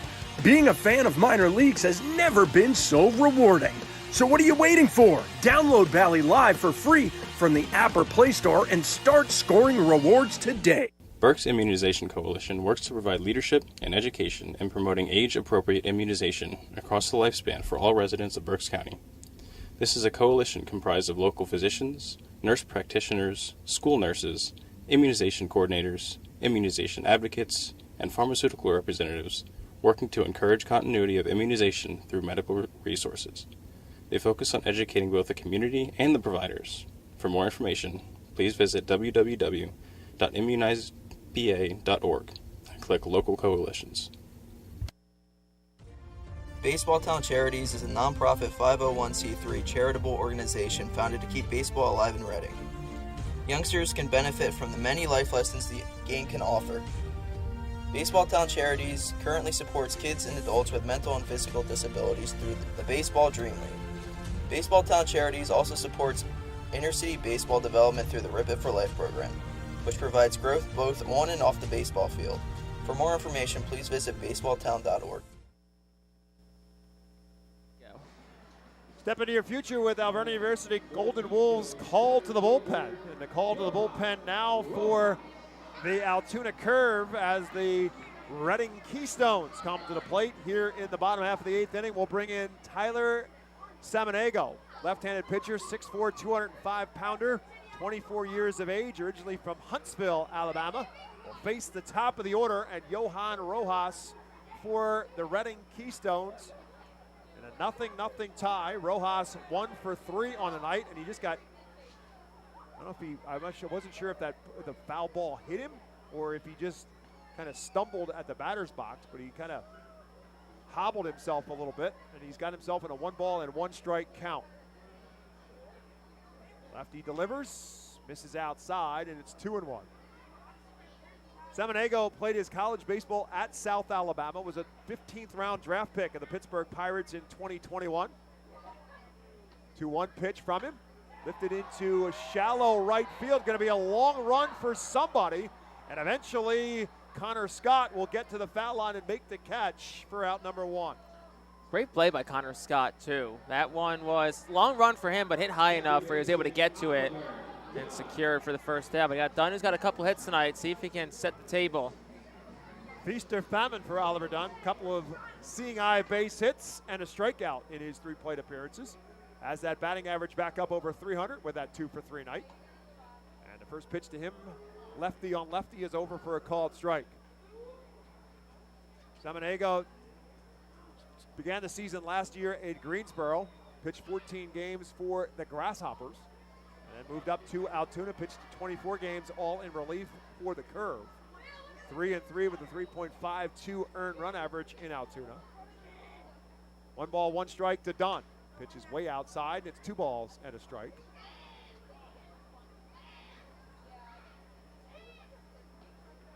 Carlos De La Cruz waits in the on-deck circle in a scoreless tie in the 8th inning. Up high again, and it's now 3 balls and a strike to Dunn. No runs on 5 hits for the Curve. No runs on 5 hits for the Phils.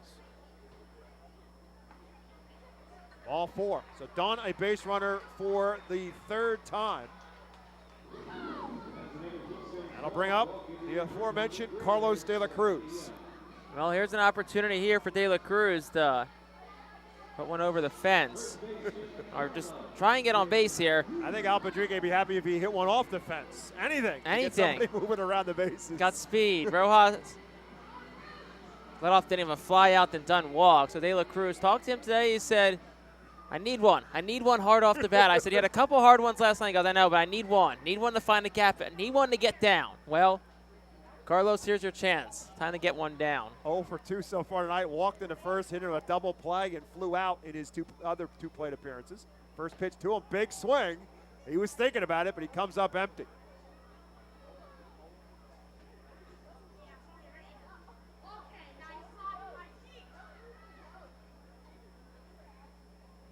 Dunn takes his lead off of first.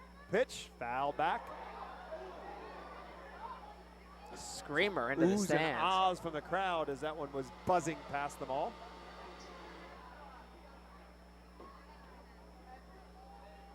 Carlos with just 6 RBIs on the season, despite batting out of the 3-hole every night. 3 home runs, leads the team. This one tapped towards the right side. Gonzalez ultimately only has 1 play, and that's to get De La Cruz. That does allow Oliver Dunn to move up to second base. Moment of indecision for Jacob Gonzalez. Does he make the throw to second and ultimately decide to take the easy play for this out at first? Yeah, that was a tough play for Gonzalez. Thought for a second he had it, but able to get it there. So that will bring up Wendell Rijo, who's had the hat trick tonight of 3 straight strikeouts. Has not looked comfortable in any of them. First pitch, over for a called strike. Rijo also tonight's Sheets RBI guy, the guy on second here. Chance to give the Orphos the lead and give the fans some Sheets. Oliver Dunn takes his lead off of second. Pitch is way outside, ball 1.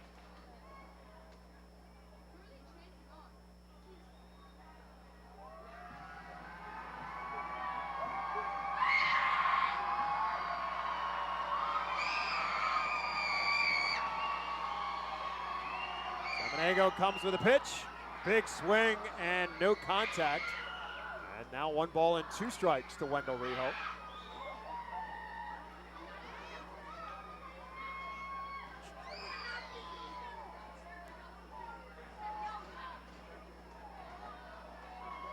Crowd looking for something to happen here.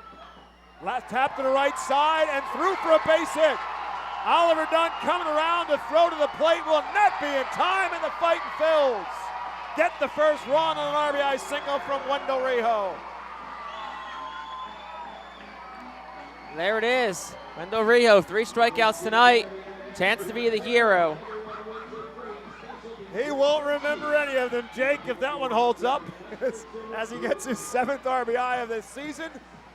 And the Phils get the first run across. It's 1-0 Reading on top with Ethan Wilson now at the plate. Wilson striking Redners again tonight with a double. And this one strikes Henry Davis. Fouled at the plate, and it got a piece of the catcher. Actually rolled all the way out in front of home plate. Home plate umpire will give Henry Davis a breather here and give him a chance to shake the pain off a little bit. The foul tip hit him. Ethan Wilson 1 for 3 on the night. Rounded out, struck out, and doubled off the right center field wall. As Wendell Rijo takes his lead off of first. Again, 2 down here in the bottom of the 8th. Wilson shows bunt, trying to bunt his way for a base hit. And comes up empty, so that'll be no balls and 2 strikes. Third baseman Domingo Leyba playing almost over towards shortstop, as much of a shift as you could do anymore. So Wilson thinking if he can get a bunt down, he gets himself an easy base hit. 0-2 pitch, Rijo takes off, it's way up high. Davis throws it down and guns it out. We see the arm of Henry Davis for the first time, and he throws out Wendell Rijo, and that will bring the inning to an end. But the Phils get the run. They do so on a hit, no one left. We head to the top of the 9th. Fightins need 3 outs. When we come back, they lead it 1-0. White Star Tours and Travel Centers offers the Our Phils fan road trip again this season. It's your chance to hit the road with other Our Phils fans, see an Our Phils road game, meet with an Our Phils player, and also see an Iron Pigs and Phillies road game. The White Star Our Phils road trip visits Altoona, Toledo, and Cleveland from Thursday, July 20th until Sunday, July 23rd. See the Our Phils in Altoona Thursday, meet with an Our Phils player or coach, then head to Toledo Friday and Cleveland Saturday to see many former Fightins in action. The trip heads back to Reading on Sunday. Visit the customer service booth for more info on the White Star Our Phils fan road trip to Altoona, Toledo, and Cleveland. Space is very limited, so sign up today. You can add a delicious all-you-can-eat buffet to any Reading Fightin' Phils game ticket for only $21. This selection includes barbecue chicken sandwiches, cheeseburgers, hamburgers, hot dogs, corn, pasta salad, baked beans, potato salad, chips, cookies, and so much more. Drinks feature all Pepsi products. Call the Fightins at 610-370-BALL. Order online at ourphils.com or visit the Customers Bank ticket office at FirstEnergy. And to the bullpen we go. And again, the call to the bullpen brought to you by Alberta University Golden Wolves. And it'll bring in Max Coons, who has assumed the role of closer for the Fightin' Phils so far in 2023. He's got the lone 2 saves for the Fightins, and he'll come in to try to get 3 outs and a save here, with Reading now on top 1-0. So Max Coons, the 6'2", 210-pounder, 28 years of age.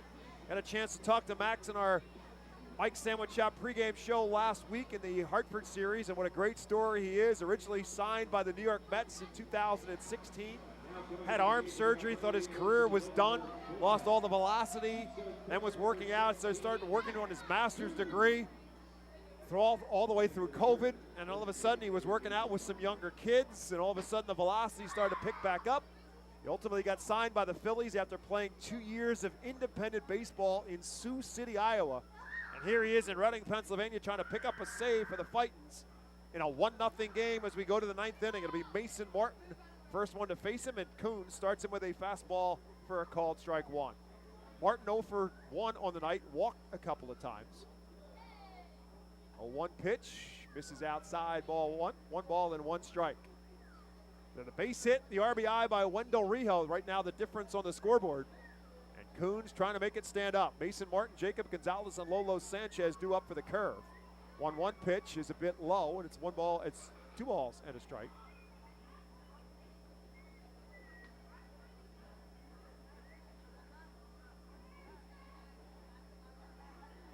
Two 1 pitch. just misses. McDowell thought it was a strike. Fastball, I believe, just a bit outside, so now it's 3-1. It was a walk that ultimately led to the Phil's run, so that's exactly what you're thinking if you're Max Coons. You got to throw strikes. Big swing, no contact there, as Martin swings through the fastball. Now the count is full. Left-handed hitter. Defense plays him pretty well straight away. Outfield plays him deep. Martin has 2 home runs on the year, 4 doubles, 7 RBIs. Pitch is way inside, ball 4, in frustration on the part of Coons. He knows that one got away from him. And there's your leadoff base runner. PSECU presents tonight's attendance report. Tonight's attendance at FirstEnergy Stadium, 4,503. PSECU proud to be one of the largest credit unions in Pennsylvania. That will bring Jacob Gonzalez to the plate. Gonzalez 1 for 3 on the night. Now 3 out of 8 in the series. As a tying run on first base and nobody out, big swing by Gonzalez comes up empty. Gonzalez with 1 home run and 6 RBIs on the year. Batting average now at .278 with his 1 for 3 tonight. Carlos De La Cruz holds on Martin, who does not have good wheels at first base. 0-1 pitch, low ball 1.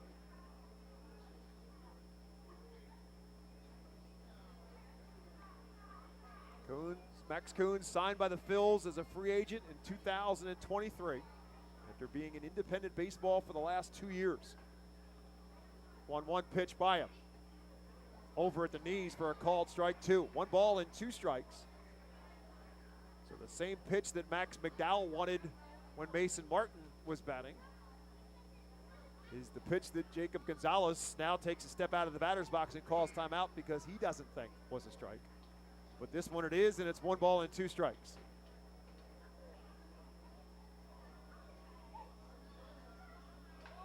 Line towards the right field side and in for a base hit. Martin had a hold up as Dunn leaped in the air, but it was over his outstretched hand and glove for a base hit. So Jacob Gonzalez with his second hit, and now the Curve have 2 on and nobody out here in the top half of the 9th inning. That will bring Lolo Sanchez to the plate. Sanchez 0 for 3 on the night. 2 flyouts and a strikeout in his 3 plate appearances. So 2 on, nobody out. Top half of the 9th inning in a 1-0 game in favor of the Fightin' Phils. Shows bunt, bunts through it for a strike. So the Curve playing the fundamentals, trying to get the tying run to third base, and in theory the go-ahead run to second, with only 1 out if Sanchez can get the bunt down. McCarthy Tatum at third, Carlos De La Cruz at first. Charge, he shows bunt again, gets the bunt down. McDowell up with it, thought about going for the lead run, goes to first in time and not in time. Max McDowell hesitated, thinking about going for the force out at third, and it cost him the play as Sanchez beat it out.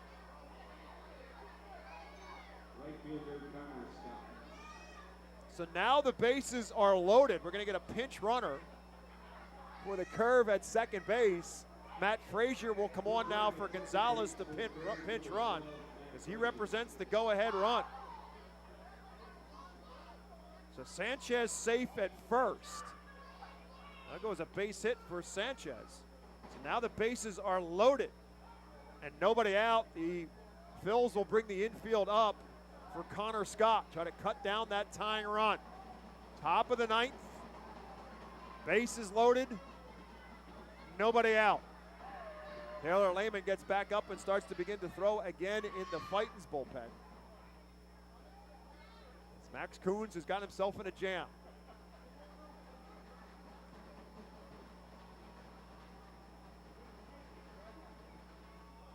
Pitch way inside for a ball. 95 on the radar gun.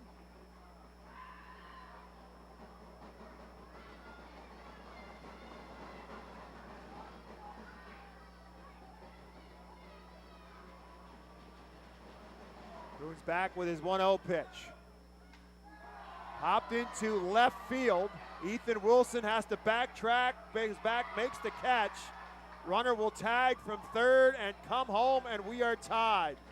So the sacrifice fly by Connor Scott ties the ball game up as Mason Martin scores easily. The other runners have to stay put now with one out. So the 8th RBI of the season for Connor Scott ties the game at 1-1. So Frazier, the pinch runner, stays at second base. Lolo Sanchez at first. And now Andres Alvarez will bat. Alvarez 1 for 3 on the night. Was been on base by way of an error. Also was credited with a hit the last time up, but then was tagged out as he rounded on an errant throw and was tagged out by Carlos De La Cruz at first base. First pitch to him, outside for a ball. So Coons trying to limit the damage here. On deck circle is the top of the order in Leova Peguera.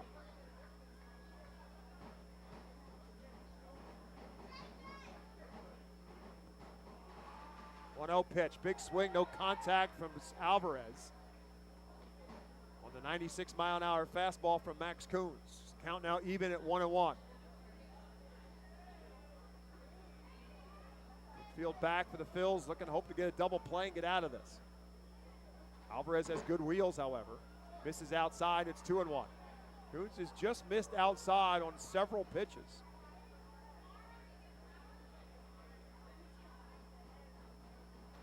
In position to pick up his third save. Instead, will pick up a blown save on this. Now he's trying to make sure he doesn't get any more damage. 2 on, 1 out.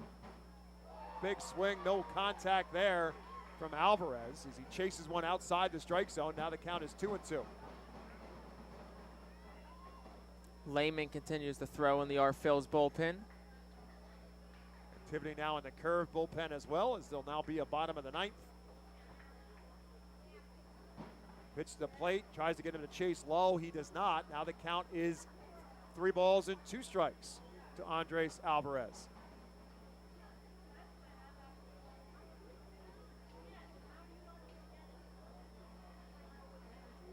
Matt Frazier, the runner at second, pinch runner. Carlos pitch fouled down the first baseline. Carlos De La Cruz will give it chase, but just can't reach quite far enough over the fence into the Savage 61 deck, or dugout suite, I should say, and it's a foul ball and stays 3-2. If anybody could reach over that fence, it would be Carlos De La Cruz. All 6'8" of him. But he just couldn't quite reach into the dugout suite to make the catch, so it remains 3-2.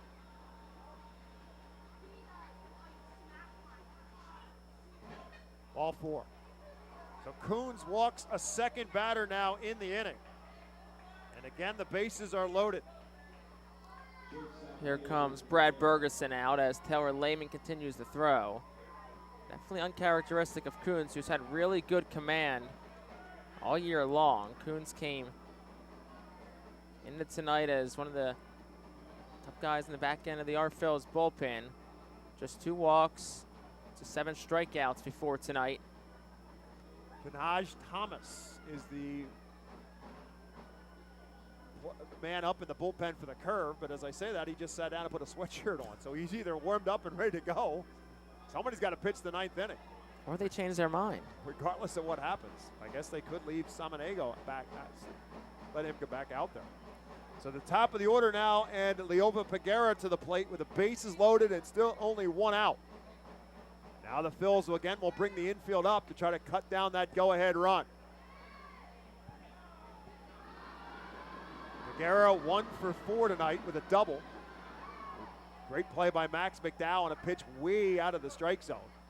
Had to backhand it and kept it from getting to the backstop and preventing Matt Frazier from getting that go-ahead run to come across easily on the wild pitch. Instead, it's just ball 1.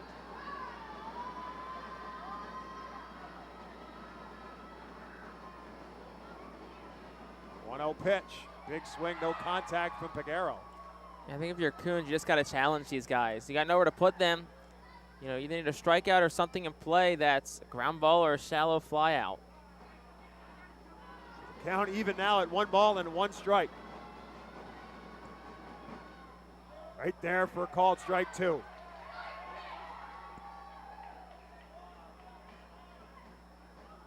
Strikeout obviously would be huge here for Coons. Henry Davis waiting on deck. 1-2 pitch. Try to get him to chase. He does not. Now the count's even at 2-2. Yeah, I think that was your one pitch you can go off speed. I don't want to call it a waste pitch, but your one pitch to try and get him to chase. I think now it's back to challenging him. 2 balls, 2 strikes. Beaten foul at the plate. Bounced up and hit Peguero while he was in the batter's box, so it's a foul ball. As Coons comes with the curveball. Count remains 2 balls and 2 strikes. Peguero with 6 RBIs on the season. 2 extra base hits, both of them doubles.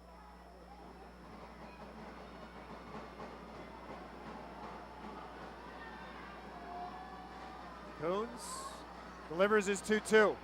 Outside again, it's 3-2. He really just has not been able to get that, I think, a slider from Coons, and he's just missed it consistently way off the plate. It's really not a challenge pitch for the curve. It's pretty easy for them to lay off it. So now the count is full. 1 out in the inning. Fouled out of play. So if you're Peguero, you've got to see that the fact that he's having trouble getting that slider over the plate, so he's got to come fastball, and you can sit dead red right now if you're Liover Peguero. No, you're exactly right. You're just sitting dead red.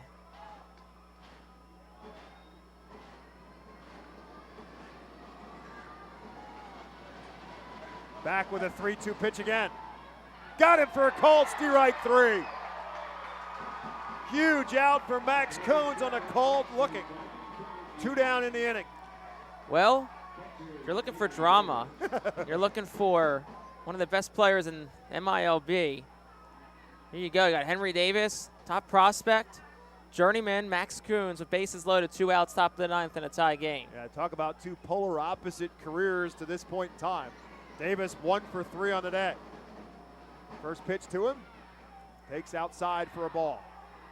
Just missed outside, just missed. As opposed to the others, as we mentioned, especially in the bat to Peguero, where he was missing badly outside. That just missed off the corner on that slider. 2 strikeouts, a single and a walk for Davis so far. This one fouled out of play. And it's 1 ball and 1 strike to Henry Davis, who leads the curve in home runs with 5 and RBIs with 12. We're tied at 1, top half of the 9th inning. Curve have the bases loaded and 2 down. Max Coons' job is to stop it now and hope the bats can rise to the challenge in the bottom of the half. 1-1 pitch. Again, misses off the outside corner, and it's 2-1. Slider's definitely getting closer now, but Davis just not biting. You know what Davis's mindset is? It's 2-1 especially. Dead red. I'm sitting just fastball. That was the mindset coming into the at-bat. Here's the 2-1. Again, way outside. It's 3-1. You got nowhere to put him. Yep, nowhere to go for Henry with Henry Davis. You got to make him hit to get on. So it's 3 balls now and 1 strike.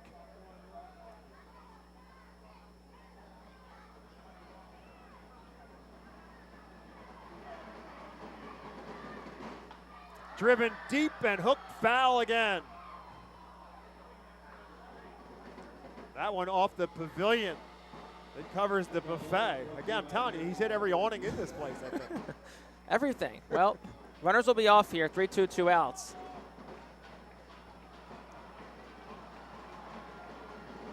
Here we go. 3 balls and 2 strikes, 2 outs. Outside ball 4, and the curve will take the lead. 3rd walk surrendered by Coons, and that will bring Al Padrique out of the dugouts with the curve now on top by a score of 2-1. The Altoona University Golden Wolves call to the bullpen. We'll be back after this. Join us as we celebrate Reading's Spanish and Latino culture during 12 Friday home games this season. The Savage 61 Fiesta Fridays presented by Tito's Handmade Vodka, High Noon Sun Sips, Catay Law Offices, Suburban Brewing Company, Carlos Cards and Collectibles, Humane Pennsylvania, Star City Boxing, 8-Piss Services, Supportive Concepts, and Affordable Home Care. Fiesta Friday features special Los Luchadores de Reading uniforms Hispanic and Latino food and music, and other culture elements throughout the ballpark. Get your tickets now by calling 610-370-BALL, online at rphils.com or at the Customers Bank ticket office. Burke's Packing is a family-owned and operated meat processor located here in Reading, specializing in hot dogs, ham, specialty meats, and more. Burke's Packing provides America's classic ballpark with quality products, including the highly acclaimed flat-top grilled hot dog. Join us for Burke's Packing Sunday Family Fun Days at Sunday home games all season long at FirstEnergy Stadium. So it's the 6'8", 240-pound left-hander Taylor Lehman who will now take over for the Fights. 27-year-old lefty, originally from Pittsburgh, played his college baseball for the Penn State Nittany Lions. And he comes into a jam here with the bases still loaded for the curve.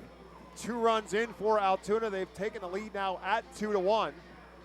And Lehman's job is to try to get this third and final out, limit the damage, as he will face the 3-hole hitter in Domingo Leyba. He's been on base twice tonight in 4 plate appearances with a single and a walk. This is the 7th appearance for Lehman this year. 2.70 ERA, 10 strikeouts, 5 walks. Pitched on Tuesday. Went inning against Altoona, no decision. Did give up a run, walked a couple, struck out a couple, but got to keep it a 1-run game if you want to have a chance here. Bats haven't done much if you're the Phillies tonight, but if you want to have a chance, just got to keep it a 1-run game. Clean Eats, located at 1665 State Hill Road in Wyomissing, is a healthy food restaurant that offers a variety of delicious and affordable options for their customers. Dine-in cafe menu includes burgers, wraps, flatbreads, melts, build-your-own bowls, smoothies, and more. Jake Starr, yours truly, will testify the wraps are really good because they were confirm. They are one of the proud 2023 Fightin' Phil's team feed sponsors. We enjoyed the wraps before tonight's game. Taylor Lehman trying to wrap this inning up for the Fightin' Phils. His first pitch to Domingo Leyba is over for a called strike. Leyba, a switch hitter, back to hitting on the right side. Began the game hitting right-handed against Ranger Suarez. Then the last couple of plate appearances batting left-handed. Now back to batting right-handed. And in a hole, no balls and a strike to Taylor Lehman. A 1 pitch right there again at the knees for a called strike 2. Lehman doing what he's got to do, getting ahead in the count. Now trying to get that put-away pitch here. Leyba doing a little squawking at the plate. We got Lehman pitching to Leyba. Trying to get out of any further trouble. 3 walks in the inning and a couple hits for the curve. 0-2 pitch coming from Taylor Lehman. Just misses outside. That's a gutsy take for Domingo Leyba. After arguing with the home plate umpire on a close call on the last pitch, takes that one for a ball. Leyba second on the curve in RBIs with 10 on the season. Another RBI for Henry Davis on that bases loaded walk. Gives him now 13 on the season. 1-2 pitch, fouled out of play.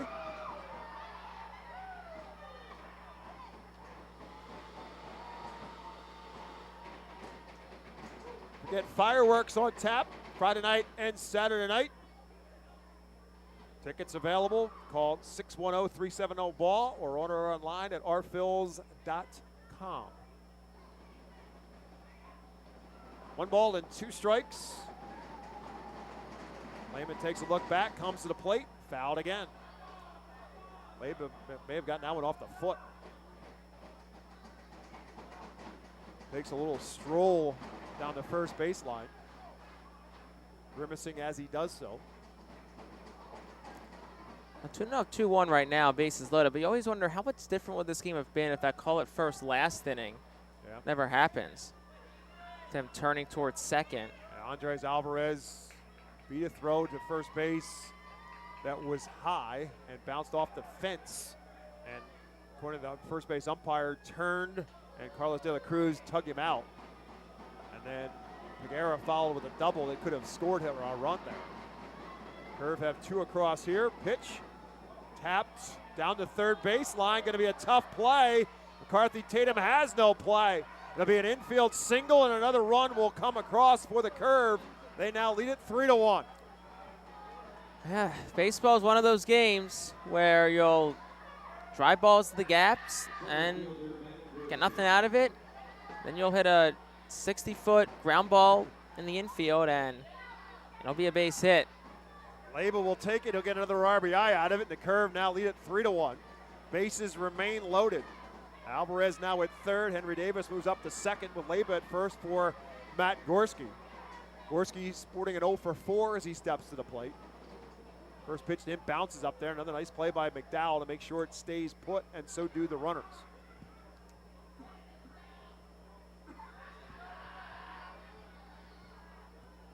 Phil's needed just 3 outs, and instead the Curve have put up 3 runs. A 3-1 lead now.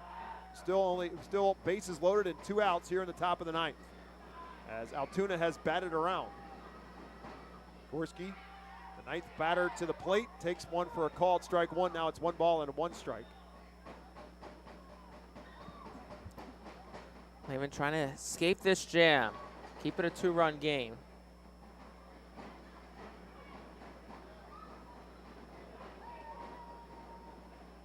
Ripped into left field, but it's speared by McCarthy Tatum. The big third baseman pulled it out of the air, and that limits the damage on a loud out off the bat of Matt Gorski, and that'll do it for the Curve, who put 3 across. They do it on 3 hits. They leave them loaded. Last chance for the Fightins as they come to the plate in the bottom of the 9th. They trail it 3-1. Unlike any other area in FirstEnergy Stadium, the Savage 61 Dugout Suite puts you in the closest seat to the action on the field. Located just a few feet from the diamond on the first base side with covered seating, abilities of motion accessible seating, and the most unique view around. Your group will thank you over and over again for this one-of-a-kind experience. Tickets for the Dugout Suite start at $27 and include options to add food and drink packages. The ProMax Fence Systems Foul Porch is an exclusive group experience. Located in our left field corner, groups of 20 to 30 people are treated to 2.5 hours of all-you-can-eat buffet and drinks. In a festive atmosphere with a bird's-eye view of the visiting bullpen, regular season tickets are $34 for groups of 20 or more. Call us today at 610-370-BALL to reserve a spot for your group. The Penn State Health St. Joseph's 67 Club is the original hospitality area at FirstEnergy Stadium. Conveniently located along the third base side, the 67 Club gives you a front row seat to all the action out of the hot corner. The area is safely protected from line drives with a large see-through net. Starting at $34, groups of 20 or more can enjoy a 2.5-hour all-you-can-eat buffet. Children 4 and under are free. Visit rphils.com or call us at 610-370-BA. Tanaj Thomas, the man on the mound now for the Altoona Curve, 6'4", 217-pounder. 23 years old from the Bahamas, born in Freeport, Bahamas. Signed by the Cleveland Guardians in 2016. He was traded to the Pirates in 2018. He pitched in the World Baseball Classic for Great Britain. Pitched just a third of an inning in the World Baseball Classic. Last year in Altoona, 37 games, was 5-4 with a 3.02 earned run average. 50 and 2/3 innings, struck out 52, he walked 20. So he comes in now leading 3 outs for the Curve, who now lead it 3-1. And Ethan Wilson will lead it off for the Fightins here in the bottom of the 9th. It'll be Wilson, Stokes, and McCarthy Tatum due up. Matt Frazier stays in center field for the Curve, as Matt Gorski now will move over to right field.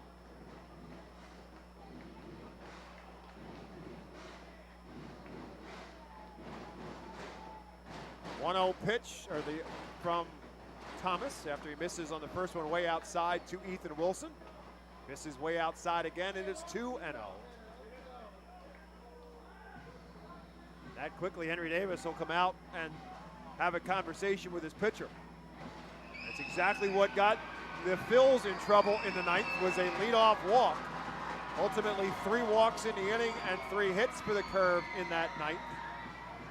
That led to the 3 runs and have them on top 3-1 here in Game 3 of this 6-game homestand for Reading.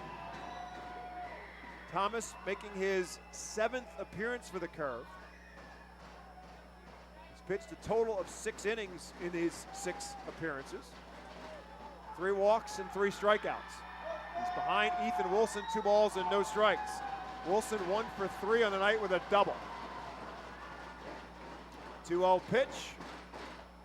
This is again outside, and it's 3-0. Thomas with the long frame trying to steal the call, but pitch was outside. So Wilson, no doubt, will be taken all the way, trying to get a base runner. Takes it for a called strike. 95-mile-an-hour fastball right down the middle. Defense plays Wilson, the left-hand hitter, straight away and deep. 3-1 pitch, outside, ball 4.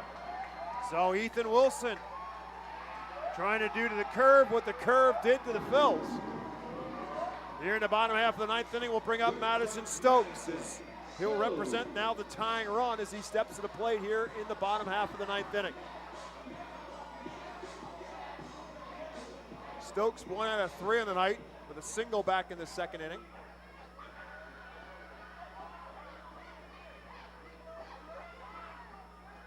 Pitch way outside, good stop by Henry Davis, the catcher, and a backhanded stop, not allowing Ethan Wilson to move up.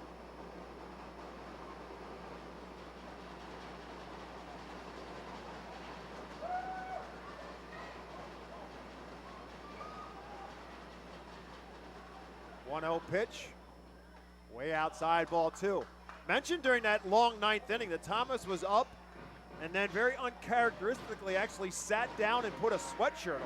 Now again, he's from the Bahamas, so I can understand why he might put a sweatshirt on, but very rarely does a relief pitcher sit down if he's gonna come into the game, but he did. Now he's behind 2-0. Way up and almost hit Madison Stokes. Somehow or another Stokes spun out of the way of it and avoided getting hit by the pitch, but now it's 3-0. So he's thrown 8 pitches since he's come in, and he's missed on 7 of those 8. Has Ethan Wilson at first base and a 3-0 count now to Stokes. That's over for a called strike. So the same pattern. He missed a 3-0 to Wilson. Came with a get me over a fastball and then missed on ball 4. To Stokes, 3-0 and a get me over fastball for strike 1. And there's ball 4. So now the tying runs are on base. The go-ahead run comes to the plate in McCarthy Tatum. And that's going to get a visit to the mound from pitching coach Cale Johnson. And it'll also get some activity in the Altoona bullpen. Bit of deja vu all over again here at FirstEnergy Stadium. But what happened in the top half of the 9th inning now happened in the bottom of the 9th.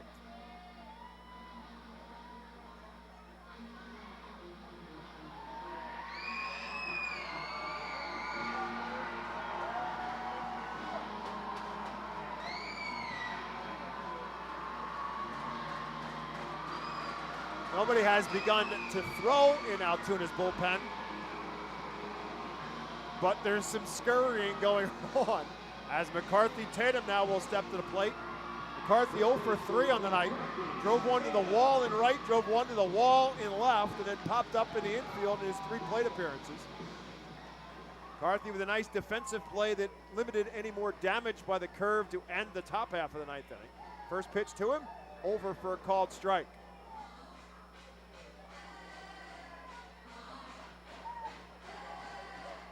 Ethan Wilson, the runner at second. Madison Stokes, the runner at first. 0-1 pitch to McCarthy Tatum. Bounces it up there and to the backstop, and both runners will move up. So a wild pitch moves Wilson to third, and the tying run Stokes is now at second. And another visit to the mound by Henry Davis. So now a base hit by McCarthy Tatum could, in theory, tie this up.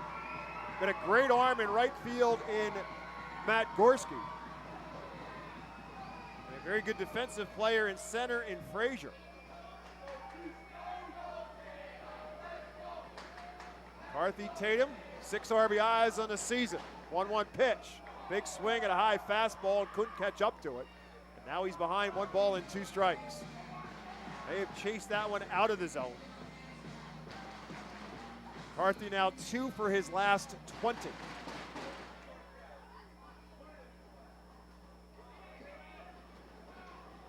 One ball, 2 strikes. Fouls it at the plate, stays alive. Very defensive swing that time from Tatum.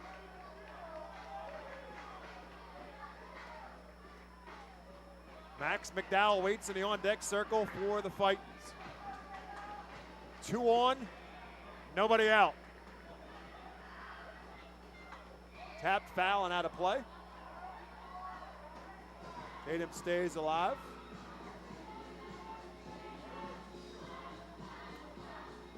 And the man with the music thinking like I do. As we get a little Bee Gees of Staying Alive playing here in the FirstEnergy Stadium. 1 ball and 2 strikes to McCarthy Tatum. Down to third base side. Leba with a backhanded stop. Long throw in time. And the runners have to stay put. So to go 5-3 in the scorebook. Domingo Leba with the backhanded stop at third. And Ethan Wilson stays put. So now there's 1 out. That'll bring Max McDowell to the plate. So nothing changes for the Phils in theory.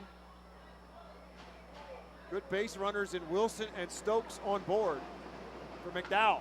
Tap to right side and through for a base hit. Wilson will score. Stokes had a hold up to make sure it got through.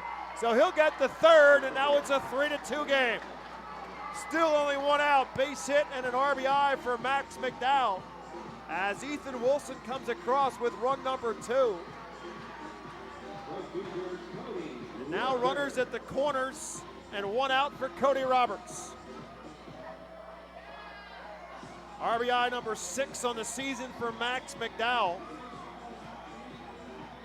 And Roberts, who's 0 for 3, steps to the plate.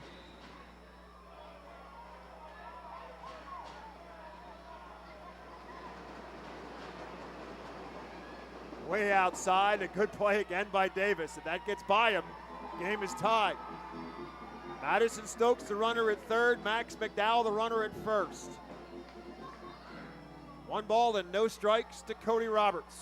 Roberts with a couple RBIs on the season.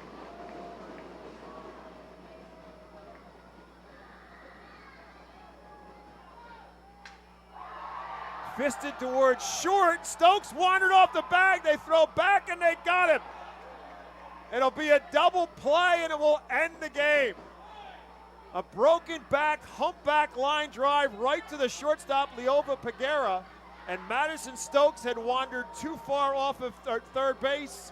And they throw back and they double him up. And that will end the ball game. The Altoona Curve with the come from behind win. The final score, Altoona 3, Reading 2. We will take a timeout and come back with our post-game show live from FirstEnergy Stadium after this on the Reading Fightin' Phils Radio Network.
Welcome to the postgame show. Tough loss tonight for the Fightin' Phils as they drop one to the Altoona Curve by a final score of 3-2. Again, we were scoreless through 8 innings in this one through the top half of the 8th inning anyhow. The bottom half of the 8th inning, the Fightins finally broke through. It started with a walk to Oliver Dunn. And eventually a base hit off the bat for Wendell Rijo plated him after Dunn moved up to second base on a ground out by Carlos De La Cruz. Cruz out at first. Dunn moved up to second base and got himself into scoring position. And then Wendell Rijo rolled one through for a base hit. And that brought Oliver Dunn home with the game's first run. And we headed to the top half of the 9th inning looking for a 3-out save for Max Coons, who had the 2 saves so far for the Fightins bullpen. But unfortunately, it was not in the cards tonight. And walks a big piece of the puzzle. He walked the leadoff man, Mason Martin. Then a base hit by Jacob Gonzalez put 2 men on. Lolo Sanchez loaded the bases.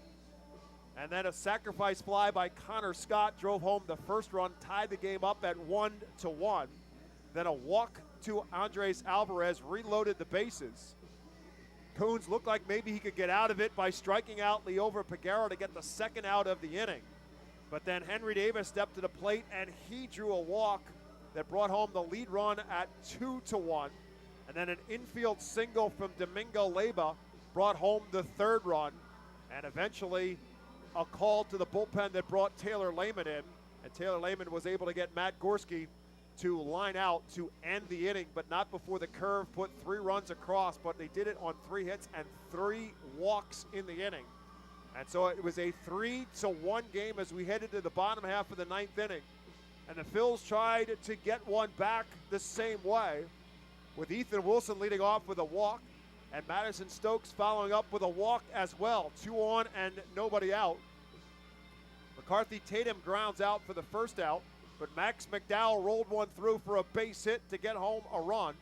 Ethan Wilson scoring the run, Madison Stokes moving up to third base, and it was first and third and a 3-2 game, and the Phils needed one more to tie it up.